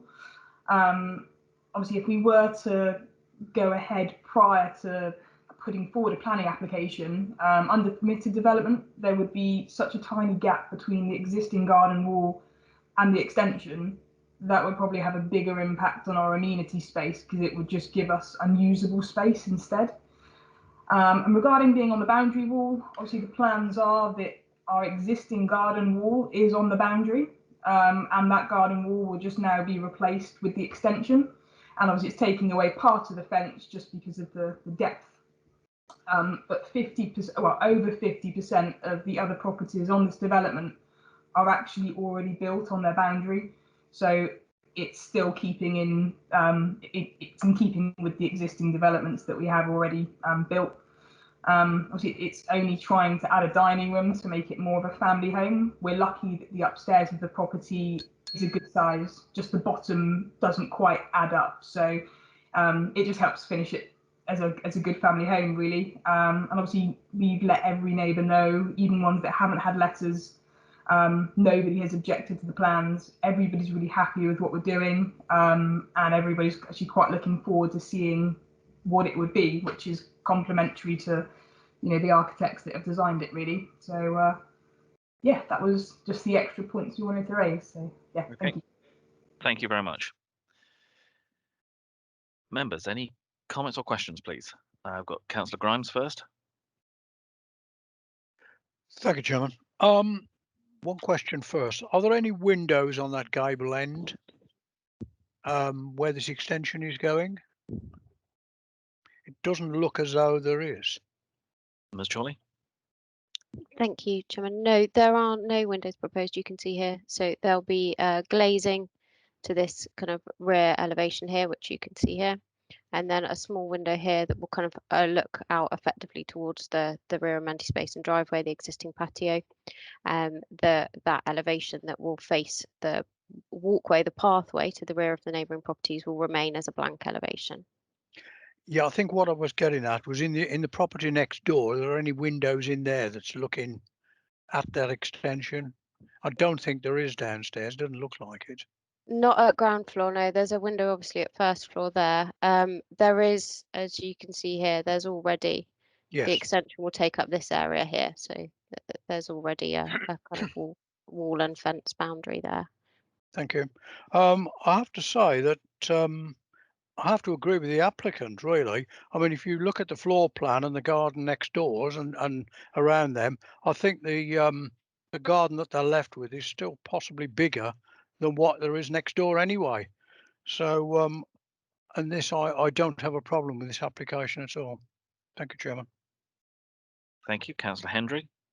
Thank you, Mr. Chairman. I actually agree with Councillor Grimes, everything he just said there, by the way. COVID, to bring COVID into this is not correct, because that's no reason to turn down an application like this. That's just not relevant at all. House numbers 32, 34 and 36, if you look on the plan there, their gardens are smaller anyway, even after this extension is done. So there's no problem at all with size or open space on this, because you can clearly see this, it's still bigger, square meter areage. The wall up to the fence, the actual gable wall, is no problem. You see that, in fact, you can see that on the house next door on the other side of theirs. Their house goes right up to the fence as well, according to the plan there. It's house number 28, I believe. Their house is right up to the fence. There's no street view problem. There's no overlooking. There's no shadowing. No effect on any other property next door to either side. They're actually lucky to be able to do this, given the size of the garden, to be able to make the extension and make it look as good as they plan. The neighbours apparently are all on board, no problem with them, well, up to a point. Generally speaking and overall, I've got no problem at all with this. Thank you. Thank you. Councillor Bolt? No? Okay, sorry. Any other comments or questions?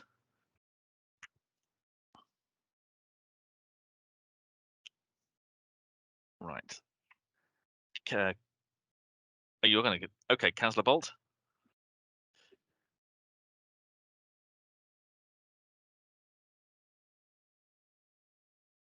I think your mic may be off. I was going to say we almost got through a whole meeting without that. I didn't say you were muted, so at least. Yeah, I listening to everything and looking at the plans, as Councillor Hendry said, I don't see this encroaching or being anything wrong. And the fact that the only none of the neighbours have put in any complaints, I don't see that that the applicant should be knocked back for this, and I'd quite happily put forward the officer's recommendation. Thank you very much. And I've got Ms. Chorley. I think you've put your hand up to comment. Thank you, Chairman. Yeah, sorry. I just wanted to mention I should have updated members at the beginning. Within my report, there's no indication that the ecology recommended. I think we may have lost you, Emma.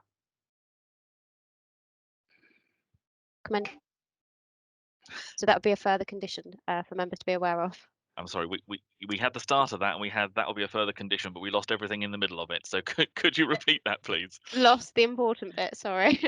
The ecologist had requested biodiversity enhancements. In my report, I have advised that they're not necessary, given the minor nature of the development, but the applicants have subsequently confirmed that they're happy for those to be applied, and so for members to be aware, that would be additional condition. Okay, and you're happy with that, Councillor Bolt? Excellent. Yes, I am. Thank you. Is there a Councillor Hendry?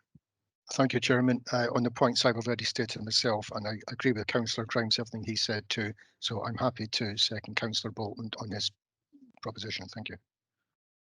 Excellent. Any further comments or questions? Emma, your hand is still up, but did you want to come back in or? No, sorry, I'm fine. Okay, Thank you. no worries. In which case, we have a proposition which is to grant permission with the additional condition that was outlined relating to ecology. Those in favour of that, please show. That's unanimously carried again, so that is clearly carried. Permission is granted with the additional condition.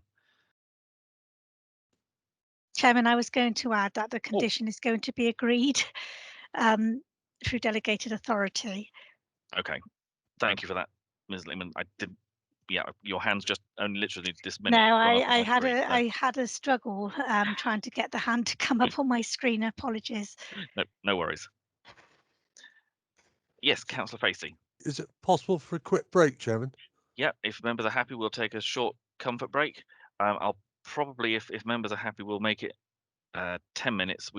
Because obviously there are restrictions as to how members can move around the room, so we'll give you a little bit more time than we would normally. So we'll be back in 10 minutes. That'll be at just before past.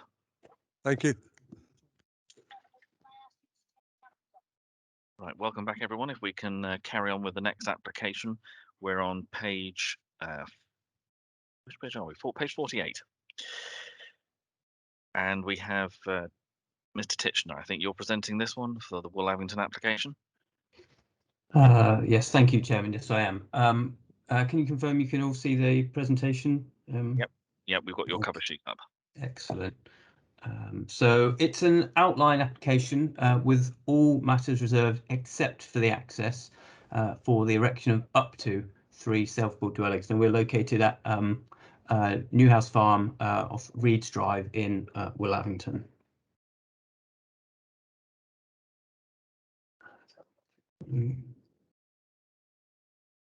Hang on, I'm just waiting for the next slide to click in. Can you see, is that clicked over for you? Excellent. Right. Okay. So we're located on the sort of northeastern edge of the village of Woollavington. So this is a tier 2 settlement. So one of our higher tiered, sort of larger settlements. So we're located just to the northeastern edge. And so Reeds Drive is this road that leads off, becomes a no-through road, eventually past the site. And then we are located just on the northern side. So the plot is in here. Off Reeds Drive with residential, so on the edge of the existing sort of residential boundary on the edge of the settlement currently. This is the red line plan for the proposal. So just on the northern side of Reeds Drive comes up here from towards this, leading into the village from there, comes through here, becomes a track when it gets well past the site in this direction. And this is the application site in here. So it's outlined, so we have only very minimal details in terms of plans at this stage. We don't have any dwelling designs. So we are looking at just lines on a plan at this stage. And this is just a zoomed in version of that, but it does show a singular point of access midway along the southern boundary frontage, crossing over what is a rean that bounds the boundary of the site. So providing access onto the highway network for the proposed dwellings. So that's all the plans that we have, given it's an outline scheme. So it's very much looking at the principle of development and as well as the details of the access. So we've just come on to some photographs of the site. So this is the site on the right-hand side of this Reen here. So this is the road is new, is a Reeds Drive. This is the Reen that forms the boundary. So running along the edge of the site across which the access would have to run. This is the site here. So it's a level site. On the edge of the settlement, so it is in agricultural use currently. Existing building, so Newhouse Farm and some of its agricultural buildings, which is on the west side. And then on the, so look, this is also looking further along that road. And then you have a number of existing residential properties that are off the southern side and over here. So we'll see that from some of the other photographs.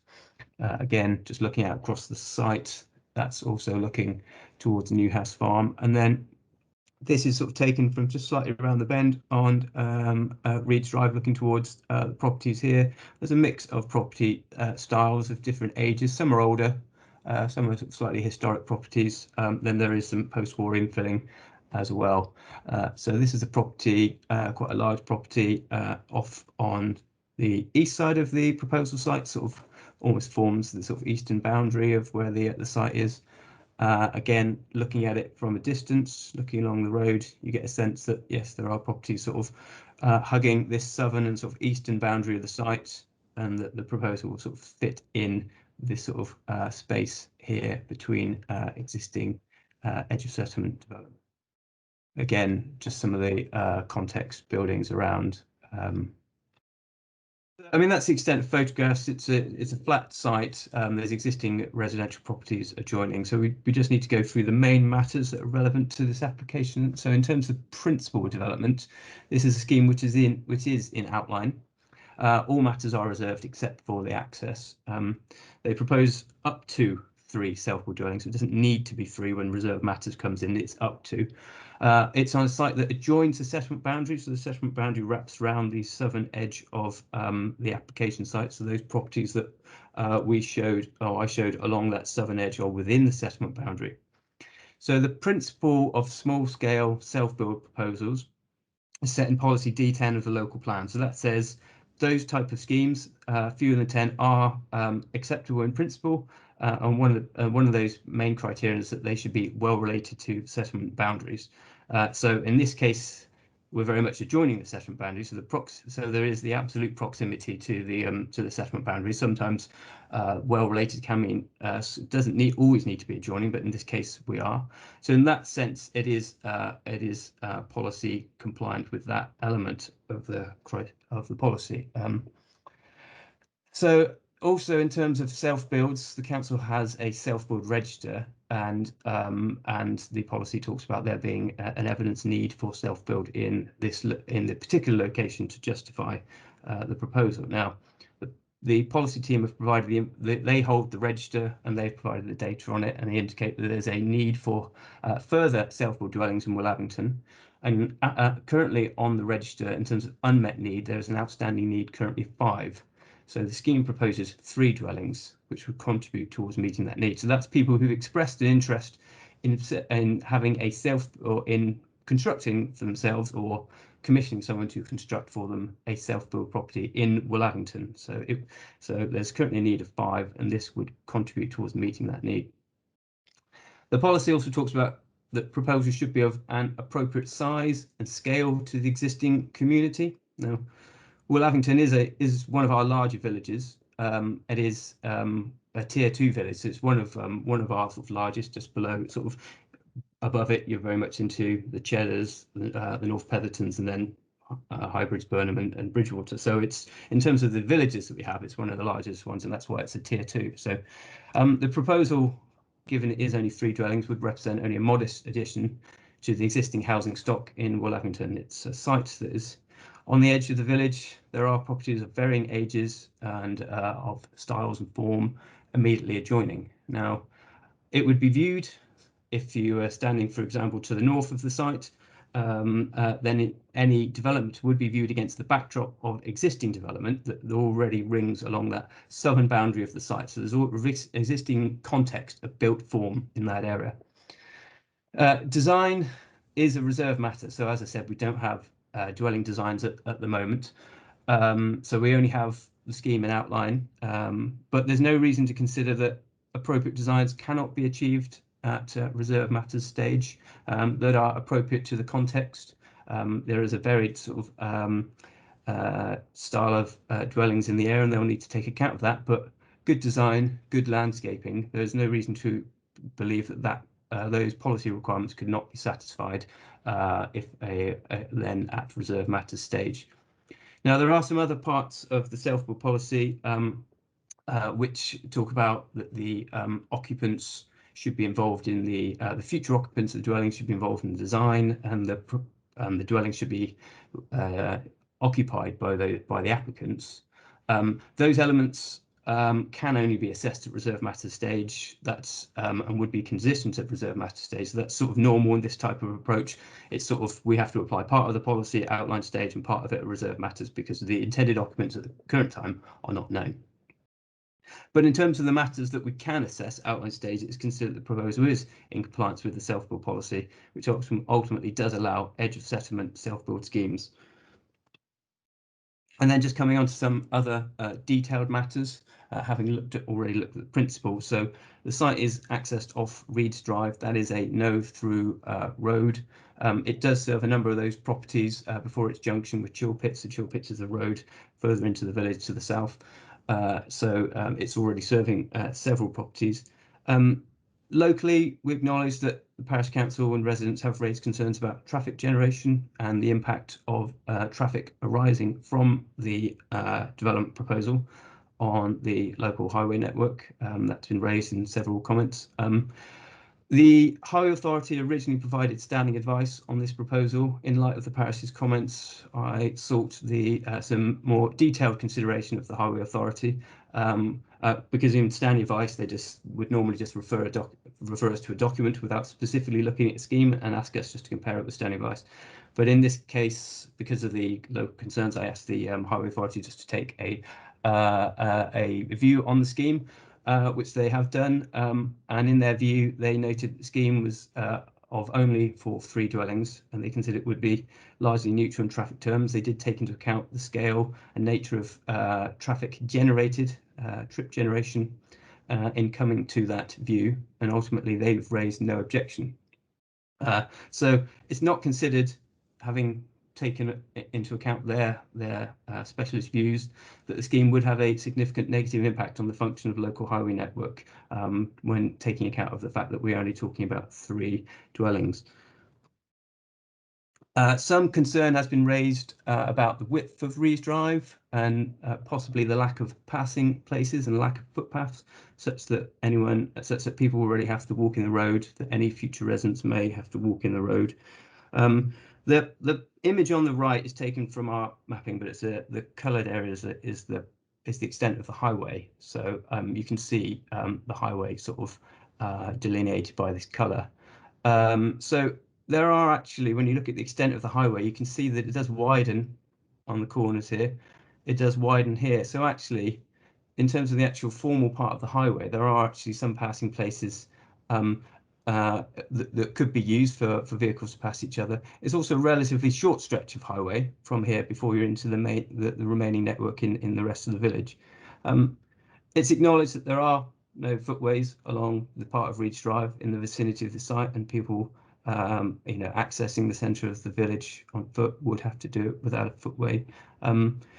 That's acknowledged. It's not an unusual situation, I would say. You have to work with existing infrastructure and setup in villages, and it's not uncommon for certain roads in our rural communities not to have footpaths everywhere.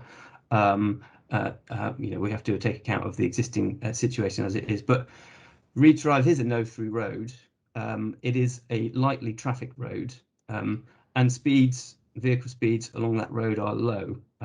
So on that basis, we wouldn't consider the absence per se of footpaths on the short section of road before you get further into the village, where footpaths do become are available as a basis for objecting to the scheme on highway grounds.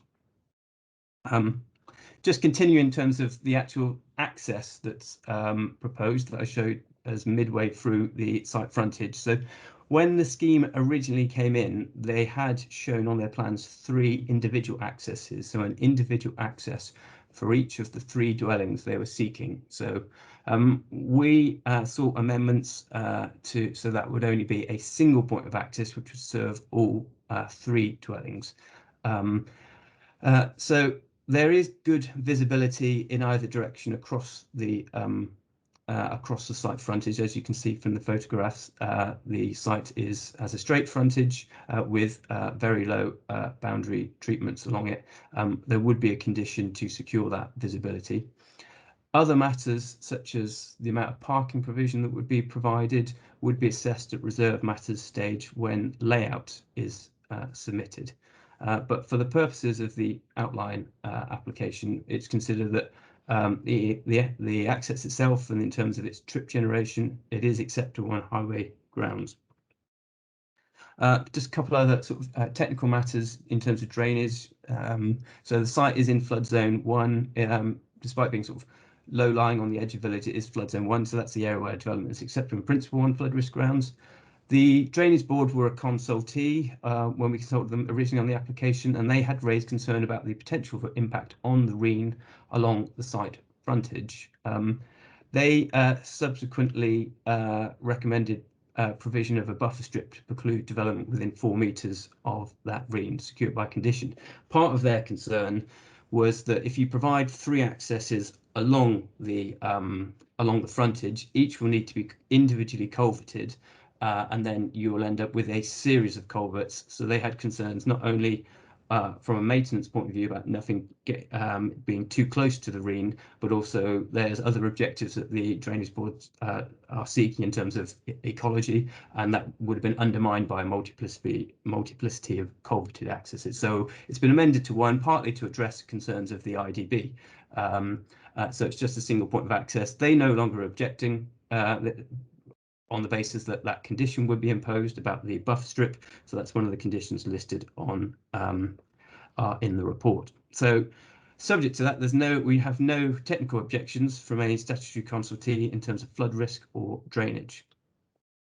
Lastly, in terms of ecology, and there is an update on this part. So when the application came in, an ecology survey was requested by the county ecologist, as they consider the site could potentially be suitable for certain habitats. At the time of writing the officer report, we had not received the comments of the county ecologist at that point. They've since been received, having commented on that survey. So the survey was provided, county ecologists were consulted again.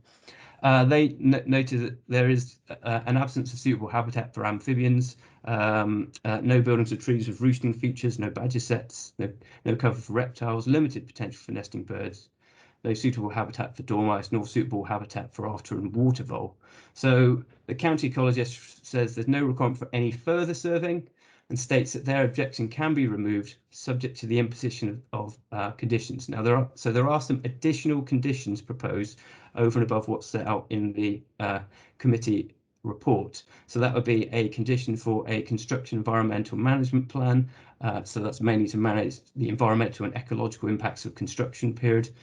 A lighting design for bats, so that's to minimise any impact on bats from any lighting associated with the housing, and the installation of biodiversity enhancements are recommended. So that's in addition to the buffer strip condition, which the IDB were after, which also has ecological benefits, so that would stay, and the 2 informatives in terms of legal protections for badgers and nesting birds, which would also be added.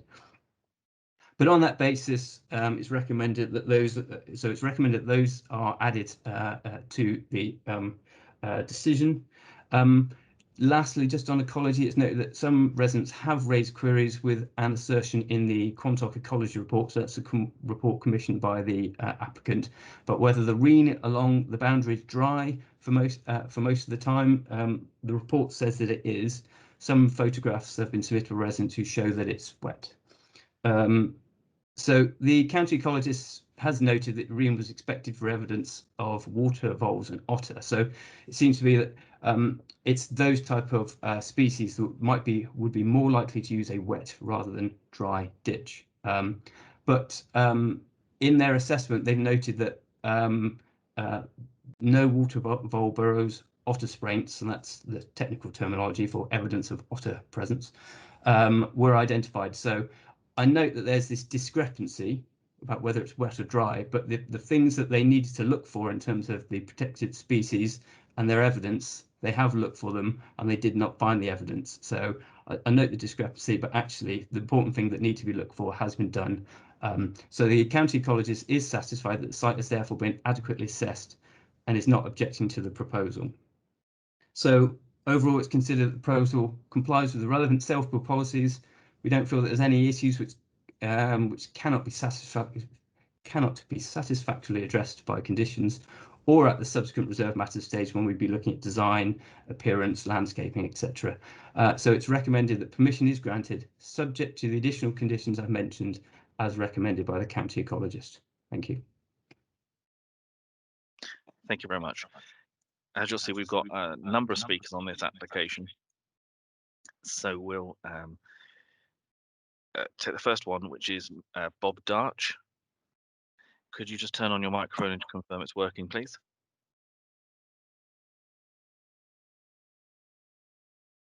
Is Mr. Darch there? Yeah, can you hear me? We can now. That's great. Just to remind you, you've got the 3 minutes to address the committee, and you'll hear the bell go when there's 1 minute of that time left to go. So please start when you're ready. Mr. Chairman and members of the committee, my name is Councillor Bob Darch of Willavington Parish Council. I'm here today to represent the residents. Mr. Darch, if you just pause for 1 minute, can I just confirm that you're speaking as an individual? You're not speaking as a councillor on behalf of the council, because we do have the council registered to speak. No, I am speaking as an individual. Okay. I'm just explaining who I am. That's fine, but just for members of the committee, as you understand, Mr. Darch is speaking as a resident. We will be hearing from the parish council itself with their views later. So please, we'll start your time again, Mr. Darch, but please start when you're ready. Okay, Mr. Chairman, members of the committee, my name is Councillor Bob Darch of Willavington Parish Council. I'm here today to represent the residents of Reeds Drive, Willavington. They would like it noted that their objections and comments sent to Sedgemoor Planning against the first application stand against the revised application submitted, as many of the issues raised have not been addressed.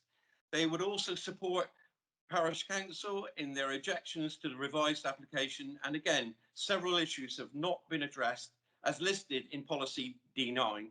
They would also like to draw to your attention that county highways, due to COVID restrictions, have not been able to carry out an on-site survey, and although they have received an email from District Councillor Mark Healy to propose any decision until the site can be on-site survey can be carried out, this has not happened. And it is important. County's highway own policy states that to make an entrance onto a highway, the width of the highway must be a minimum of 5 meters wide, and at the proposed entrance, the lane is only 3 meters wide maximum. They would also like to challenge the ecology report, which states the Rhine is dry most of the year. The Rhine is an integral part of the road drainage system of the east side of the village, and the road water feeds into this Rhine. Also, the Drainage Board have installed a weir a little further down the Rhine to hold back the water, so creating habitats for amphibian and wading birds. And I have an email with me from the Drainage Board supporting that comment. The report also states there are no sites for nesting birds or bats. This is because the applicant, purchasing the Reen and Bank from the land registry, cut down 8 100-year-old withy trees without any permission, and also knocked down a nearby cow stall, again without any permission, so there would not be any nesting sites for birds and bats. Thank you, Mr. Chairman. Thank you to the committee. Thank you very much. The next speaker we have is Alan Sharp. If you again could just confirm that your microphone is working.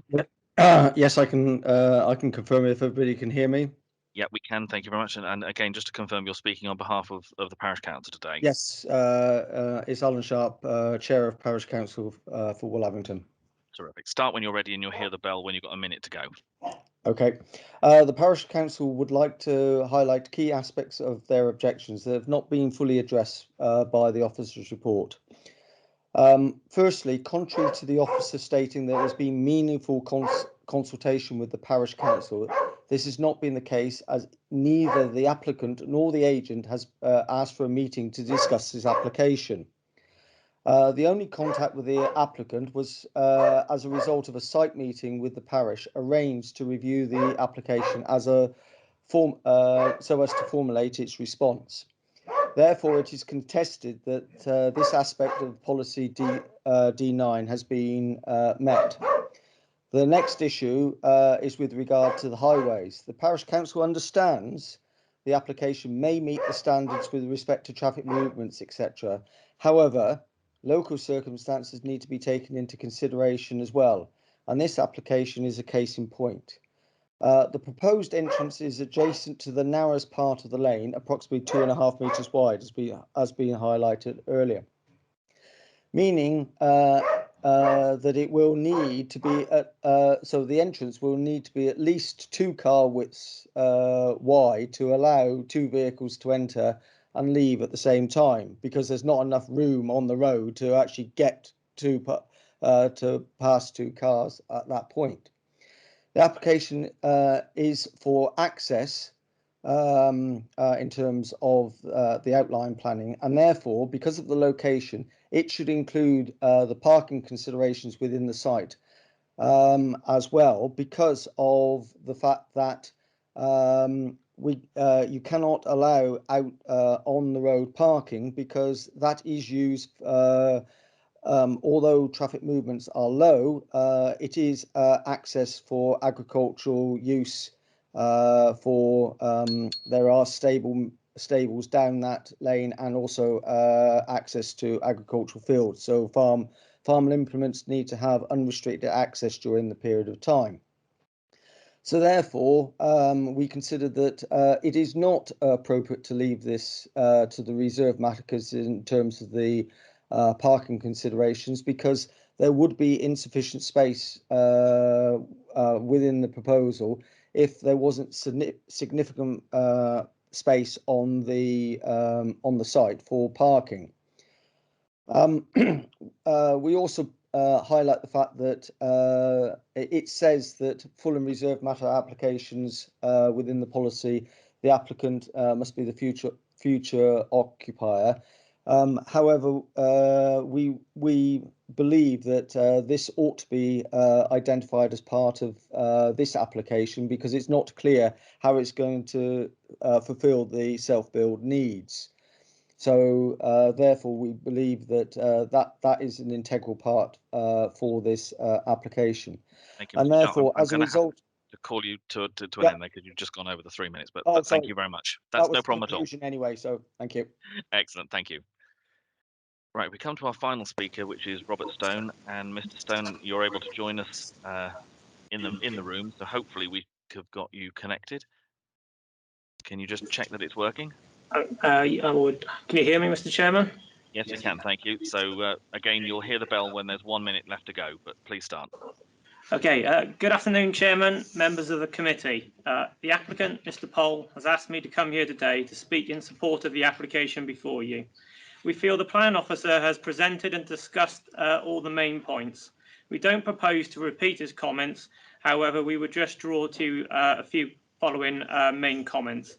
The proposed position of the new builds would be next to the existing farmhouse and agricultural buildings, so will be grouped together to be viewed as one on the landscape from afar. We note the site is outside of the flood zone and is actually outside of the drainage board area. The ditch outside is only a private ditch, and the main green, which the drainage board have rights to, starts halfway down the field. But we won't get drawn into more arguments on that. We also note the highways haven't objected to the application. We can confirm that we have worked with the planning officer and taken on board the comments and the requirements of the planning officer, the drainage board, the highways agency, and the county ecologist as part of the resubmission process to overcome the objections that were received on the first submitted application. We therefore feel that we've now designed a scheme that meets with the self-build policy and is an acceptable design to move the scheme forward to the later reserve matter application to agree the remaining details, to include car parking, which seems to be a main concern. We are also happy to agree to the additional ecology conditions as highlighted by Dean, and we have discussed this with him prior to the meeting. We also note that there is a need for these self-build plots in the area, as confirmed by Sedgemoor District Council's self-build register. So we feel that this application is just meeting those needs. We note the Parish Council and the neighbours' objections, but we feel that we have worked with all relative statutory consultees to overcome these objections and to provide a satisfactory scheme. We therefore ask the members here today to support the application to allow these much needed self-built houses to meet the needs and demands of the local people. We thank you for your time. Thank you very much. Right, before I come to members, obviously a number of issues have been raised by the speakers and addressed some of them by the final speaker, but I think it would be worth coming back to Mr. Titchener. We had a number of issues raised, including the previous clearance works that have been carried out, consultation issues, the highways department's involvement, the parking issues and the self-build regulations and how those work. So again, if you could just clarify for members those points, and then I'll come to members for the discussion and debate. So in terms of the clearance works, I mean, at the time of my site visit, the photos were as you've seen. I understand from looking at previous Google Street View photos that there were some more trees along the site frontage which have been removed. Yes, I think that's regrettable. There are no controls in place to say that they've been removed sort of unlawfully. They're not protected in terms of tree preservation orders. It's not a conservation area, so I understand that. But I understand the frustration that would be felt locally about them having been removed. But ultimately, that is something that the applicant, as manager of that land, was entitled to do at some point previously. I mean, there are biodiversity enhancements which would be secured via condition. So I'm not trying to say that necessarily offsets that loss, but there would be things to provide habitat features on site, such as bat and bird boxes and things like that, provide some additional habitat as part of any permission. In terms of the point about consultation with the Parish Council, the policy D9, the self-build policy, encourages consultation with the Parish Council. It's not a policy requirement to have done it. We would say it's always good practice, and certainly it's good practice on large schemes. There's no requirement to have done it, but we would always encourage people to do it. So it's not unfortunately something that we could look to refuse an application on, because it's only something that's said should be done rather than must be done. So there were some comments also about in terms of the width of the access and parking provision. So in terms of highway related comments, I mean, the highways, we've been advised by the Highway Authority in terms of how to assess the scheme.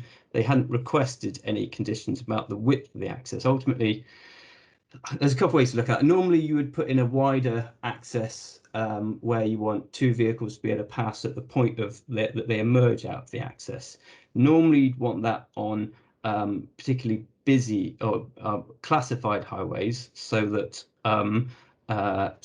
vehicles did not have to reverse out into the highway. They had space in the access to be alongside another vehicle.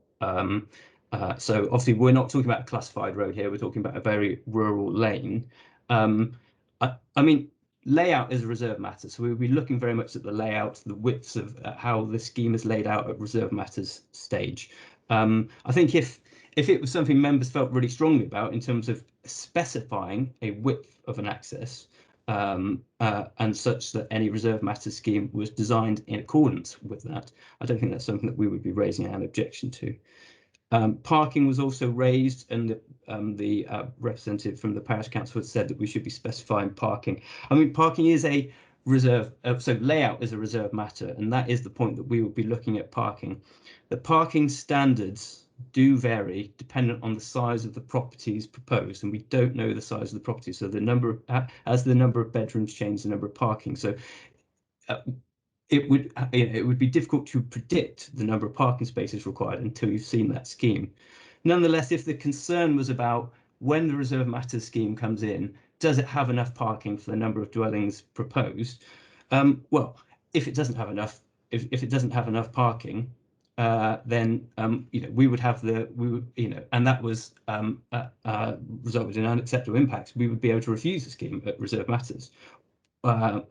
Also, if the scheme is described as up to 3 dwellings, so to reflect the fact that we don't have a layout, we haven't.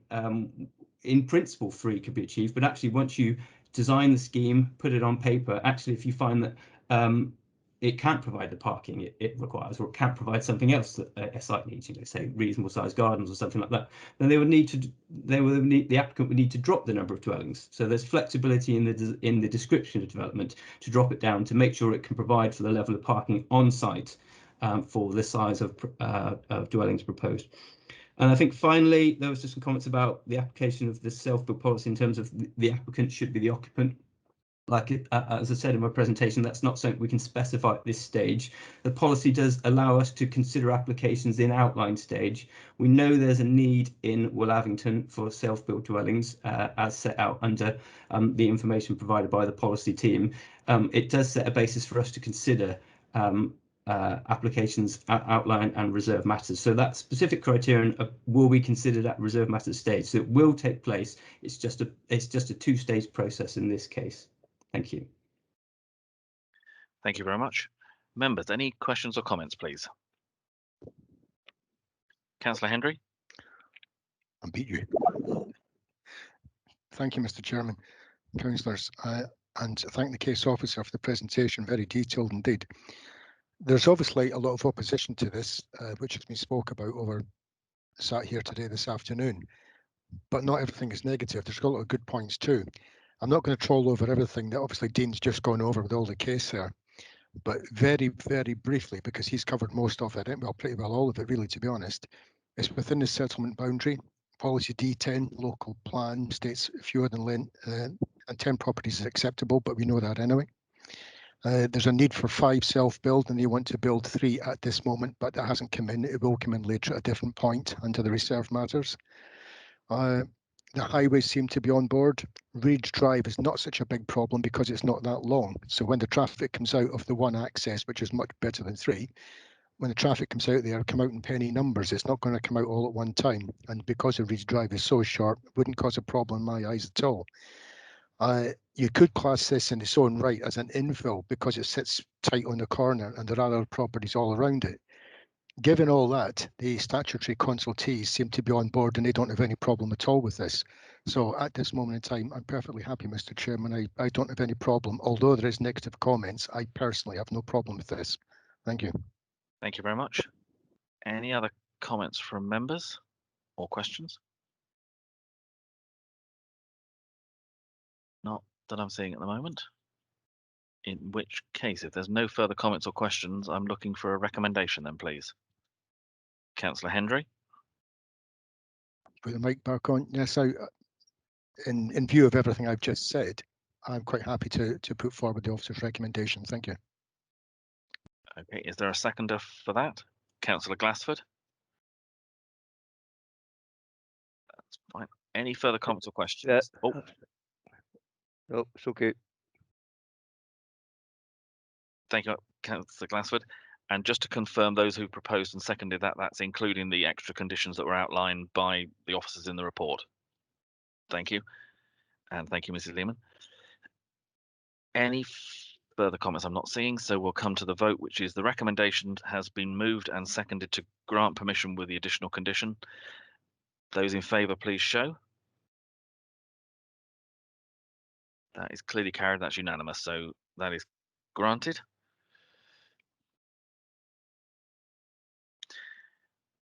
Right, members, if you could turn back in your documentation to page 43, and we move to Western Zoyland. And I think, Mr. Noon, you're presenting this one? Yes, Chairman. Is my screen presenting? Yes, it is. Okay. Thank you very much. This is an application in part retrospective to retain a previously approved extension to the east elevation to be finished in render as opposed to the previous brick finish, and for retention of the increased height to the boundary wall. The scheme has been amended as we've gone along and is presented to you as follows. The site is a residential property to the west of Western Zoyland on the main road, the A372. It is just on this bend. Anyone driving out towards Western Zoyland from Bridgewater will maybe know this bend. It's a bit tight. It's probably not got a great safety record, but it then comes out onto the long straight down to the edge of the village. The property in question, a large dwelling on the eastern side of a shared access with a third-party property and some other buildings out the back. The proposal here, you can just see that there's the extension at the rear with the two roof lights, and then we are looking at the boundary wall along the frontage and curving round. For the purposes of the application, the red line site, the extension that we're looking at to be finished materials is this block back here, previously approved as essentially, I think it was a first floor extension on an existing building. This back part of the property was converted to additional living accommodation to go with the house following the grant of permission a fair few years ago, 2015, I think. And then it's really just to retain this new bit here in a different finish, and then the brick wall, the raised up wall in some block work that's been added to the stone wall around the front here. So looking first at the extension, this is it here towards the back of the property, showing in render. That's the rear view, and it's essentially this bit of the building.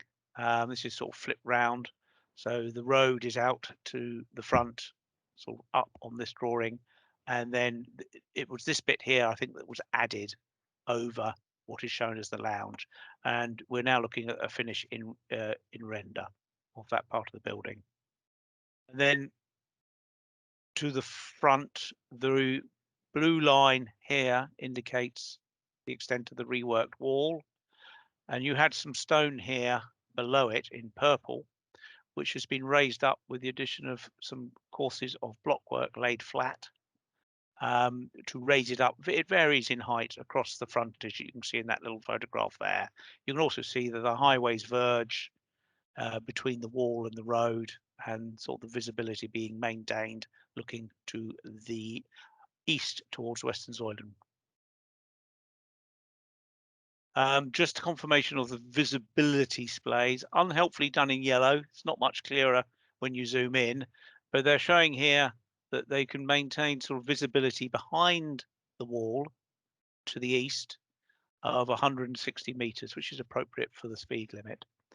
The wall hasn't changed position at all. It's just been raised up, and it is at the back of the visibility display. I would stress that. To the west, because of the bend and the third-party property, the visibility is what it is.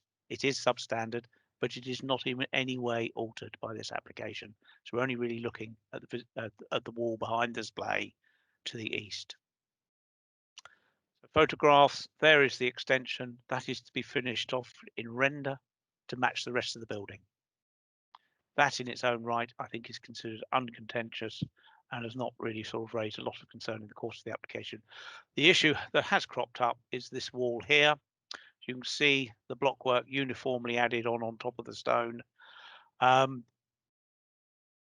Whilst there have been concerns raised about the potential impact on visibility, I would stress it is behind the visibility display, and it does not in any way impact on the visibility. So we are really looking at the appearance of that.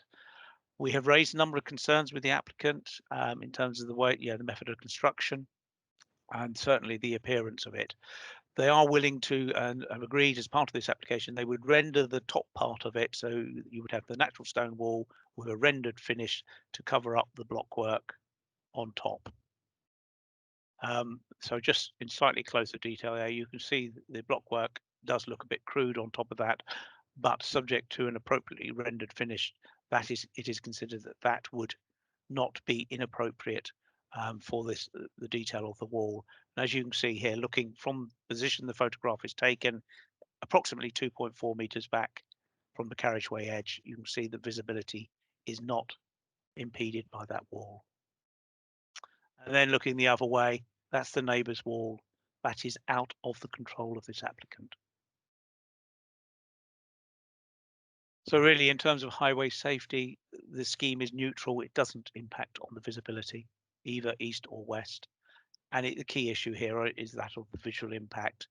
The rendering of that extension to match the rest of the house, I think, is uncontentious. The raising up of the wall in blockwork looks unfortunate as presented in the photographs. The applicant is agreeing to render the top part of the wall. So you would have not an uncommon situation whereby you have stone with render over. Quite often seen in the context of a building, less common on a wall.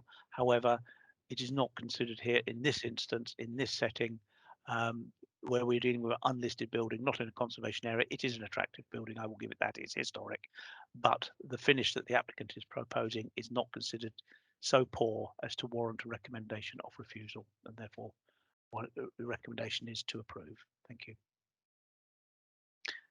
Thank you. Could I ask a question to start with, if I might? In terms of, you mentioned it being rendered, I think you said to match the building.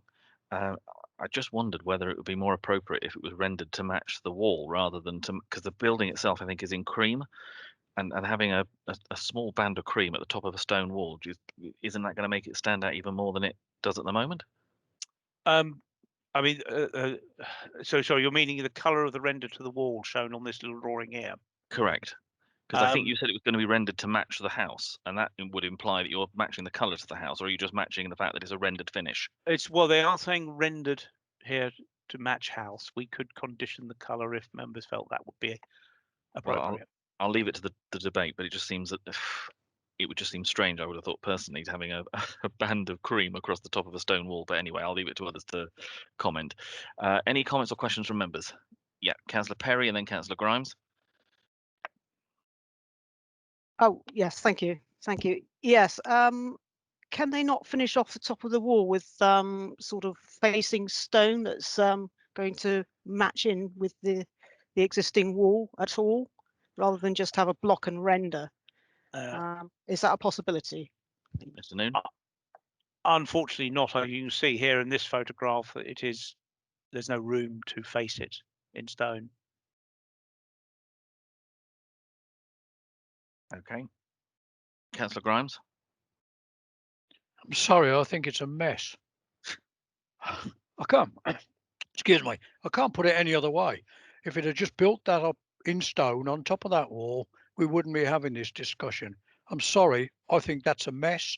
It's totally out of character with anything else in the area. No, I don't like it at all. That's my comments at the moment. Thank you. Thank you. Any other comments or questions from members? Yep, Councillor Bolt. Mr. Noon said something about it being a historic building. Is it listed? It's not listed. So there wouldn't have been any requirement for the top of that wall to be kept in character with the historic building. Just one moment, Mr. Noon. I've got Mrs. DeVries. Thank you. Just if you could show the photo of the front of the house and the wall, Adrian, if you can, please. Yeah, that one. So the reason it's been flagged as historic, it's obviously quite an aged property that's got quite a few nice features, but it's not listed and it's not in a conservation area. The main building, I think, going by memory, is Pebble Dash render, but obviously the proposed extension is blockwork and proposed to be cream render. In terms of what they can do under permitted development without coming to us, is they can do whatever they like with whatever material up to 1 metre in height for the boundary before they need to come to us. Obviously it is higher, which is why it's before us, and it is a complete mismatch of materials where they've put blockwork on top of the existing stone. My personal opinion is render on the top kind of does just point out that it's a juxtaposition of materials. But the question I posed to members would be, going on the training, the question was always, would a condition make it acceptable? So looking at that, knowing what they can do under permitted development, is there any scope in perhaps suggesting a render finish to the whole of the wall to bring it into some sort of uniform approach? And if so, you know, would that be to match the main house or to match the extension? But I just asked members to think of that. So it's not listed, it's not in a conservation area. Whilst it's an old boundary treatment and it's nice stone, and it's always a shame to cover stone, the material finish they've got at the moment I don't think is worthy of retention at the minute. But it's for members for further debate, please. I've got Mr. Noon. Did you want to come back, and then Councillor Grimes? No, I'm fine. Sorry. That's fine. Councillor Grimes? Yes, totally agree with Mr. Freeze. I think that would get us out of this position of it looking like it does. I don't like stone being rendered, but I think it'll look awful if that is just rendered on the top of that. And at least if it's all rendered, it'll match in with the property, and I think that seems to be the way out. And that's where I am at this stage. And if that was feasible to put that condition on, I would move the recommendation. Okay, Mr. Noon. Yeah, I think it's a permission is in you know, obviously in the committee's gift of conditions. It is a reasonable condition to control the materials. If the applicant doesn't like it, they would have the right of appeal against the condition. Yep. So it gives them a way forward. That's fine. Okay. Yes, Councillor Henry. Just a point, natural stone doesn't lend itself to render, believe it or not. If you render onto natural stone, there's a bigger than possible chance that down the years it actually throws itself back off again. It's okay to render blocks and bricks, that's absolutely fine, but natural stone, it might look good for the moment, but actually down the years, it's very much known to actually throw itself back off. Just a point, but it's up to them because it's their money. Thank you. It is, but to Yeah. some extent, we're the ones putting the condition on, so we need to watch that. So I've got Mr. Noon. Did you want to come back in? I was just going to suggest here that, you know, the difficulty here will be rendering over two different materials. I think you can render on stone if you do it properly using a lime-based mortar. I suspect that house is stone underneath, quite possibly rubble stone that was never intended for show and was always intended to be rendered, quite possibly. I think with appropriate workmanship, the stone can be rendered. The difficulty will be the fact you've got two different materials. But as you say, that would be the applicant's risk, but a good stonemason should be able to deal with that issue. So in terms of reasonableness, you're happy that Yes. would be a reasonable condition, that we're not. Yes. Okay. Yes. Any other comments or questions then? Yes, Councillor Perry, and then Councillor Facey, I think it was. Yes, I'm quite happy to second the proposal to have the whole of the wall rendered to match in. Okay. Thank you. Who? So, yep, Councillor Betty. Yeah, I was just going to second it with the amended recommendation. Okay. But no problem. Any other comments or questions? If not, then we've had moved to grant permission as per the recommendations, but with the additional amended condition relating to rendering the whole wall. Mrs. De Vries. Sorry, it was just because the nature of the application is retrospective, you would probably look to put a time frame on that condition of about 6 to 9 months, I would suggest. If that. Councillor Grimes and More Councillor Perry. than happy with that. I would say 6 months. Councillor Perry, you're happy with Yeah, 6 months? yes, 6 months, absolutely. And Yes. Mrs. De Vries, you're happy that's reasonable? Okay. Right, members, so you've got that recommendation that's been moved and seconded to grant permission with the rendering of the whole wall so it all matches, and that to be carried out within 6 months of permission being issued. Those in favour of that, please show. That would appear to be unanimous as well, so that is clearly carried unanimously. Right, members, that brings us to the end of the applications that we've got before us today. Thank you all very much. It's been a an interesting learning curve with the new technologies. I think it seems to have gone reasonably well. So thank you all very much, and we will be meeting again shortly for the next set of applications, I believe, in a week's time.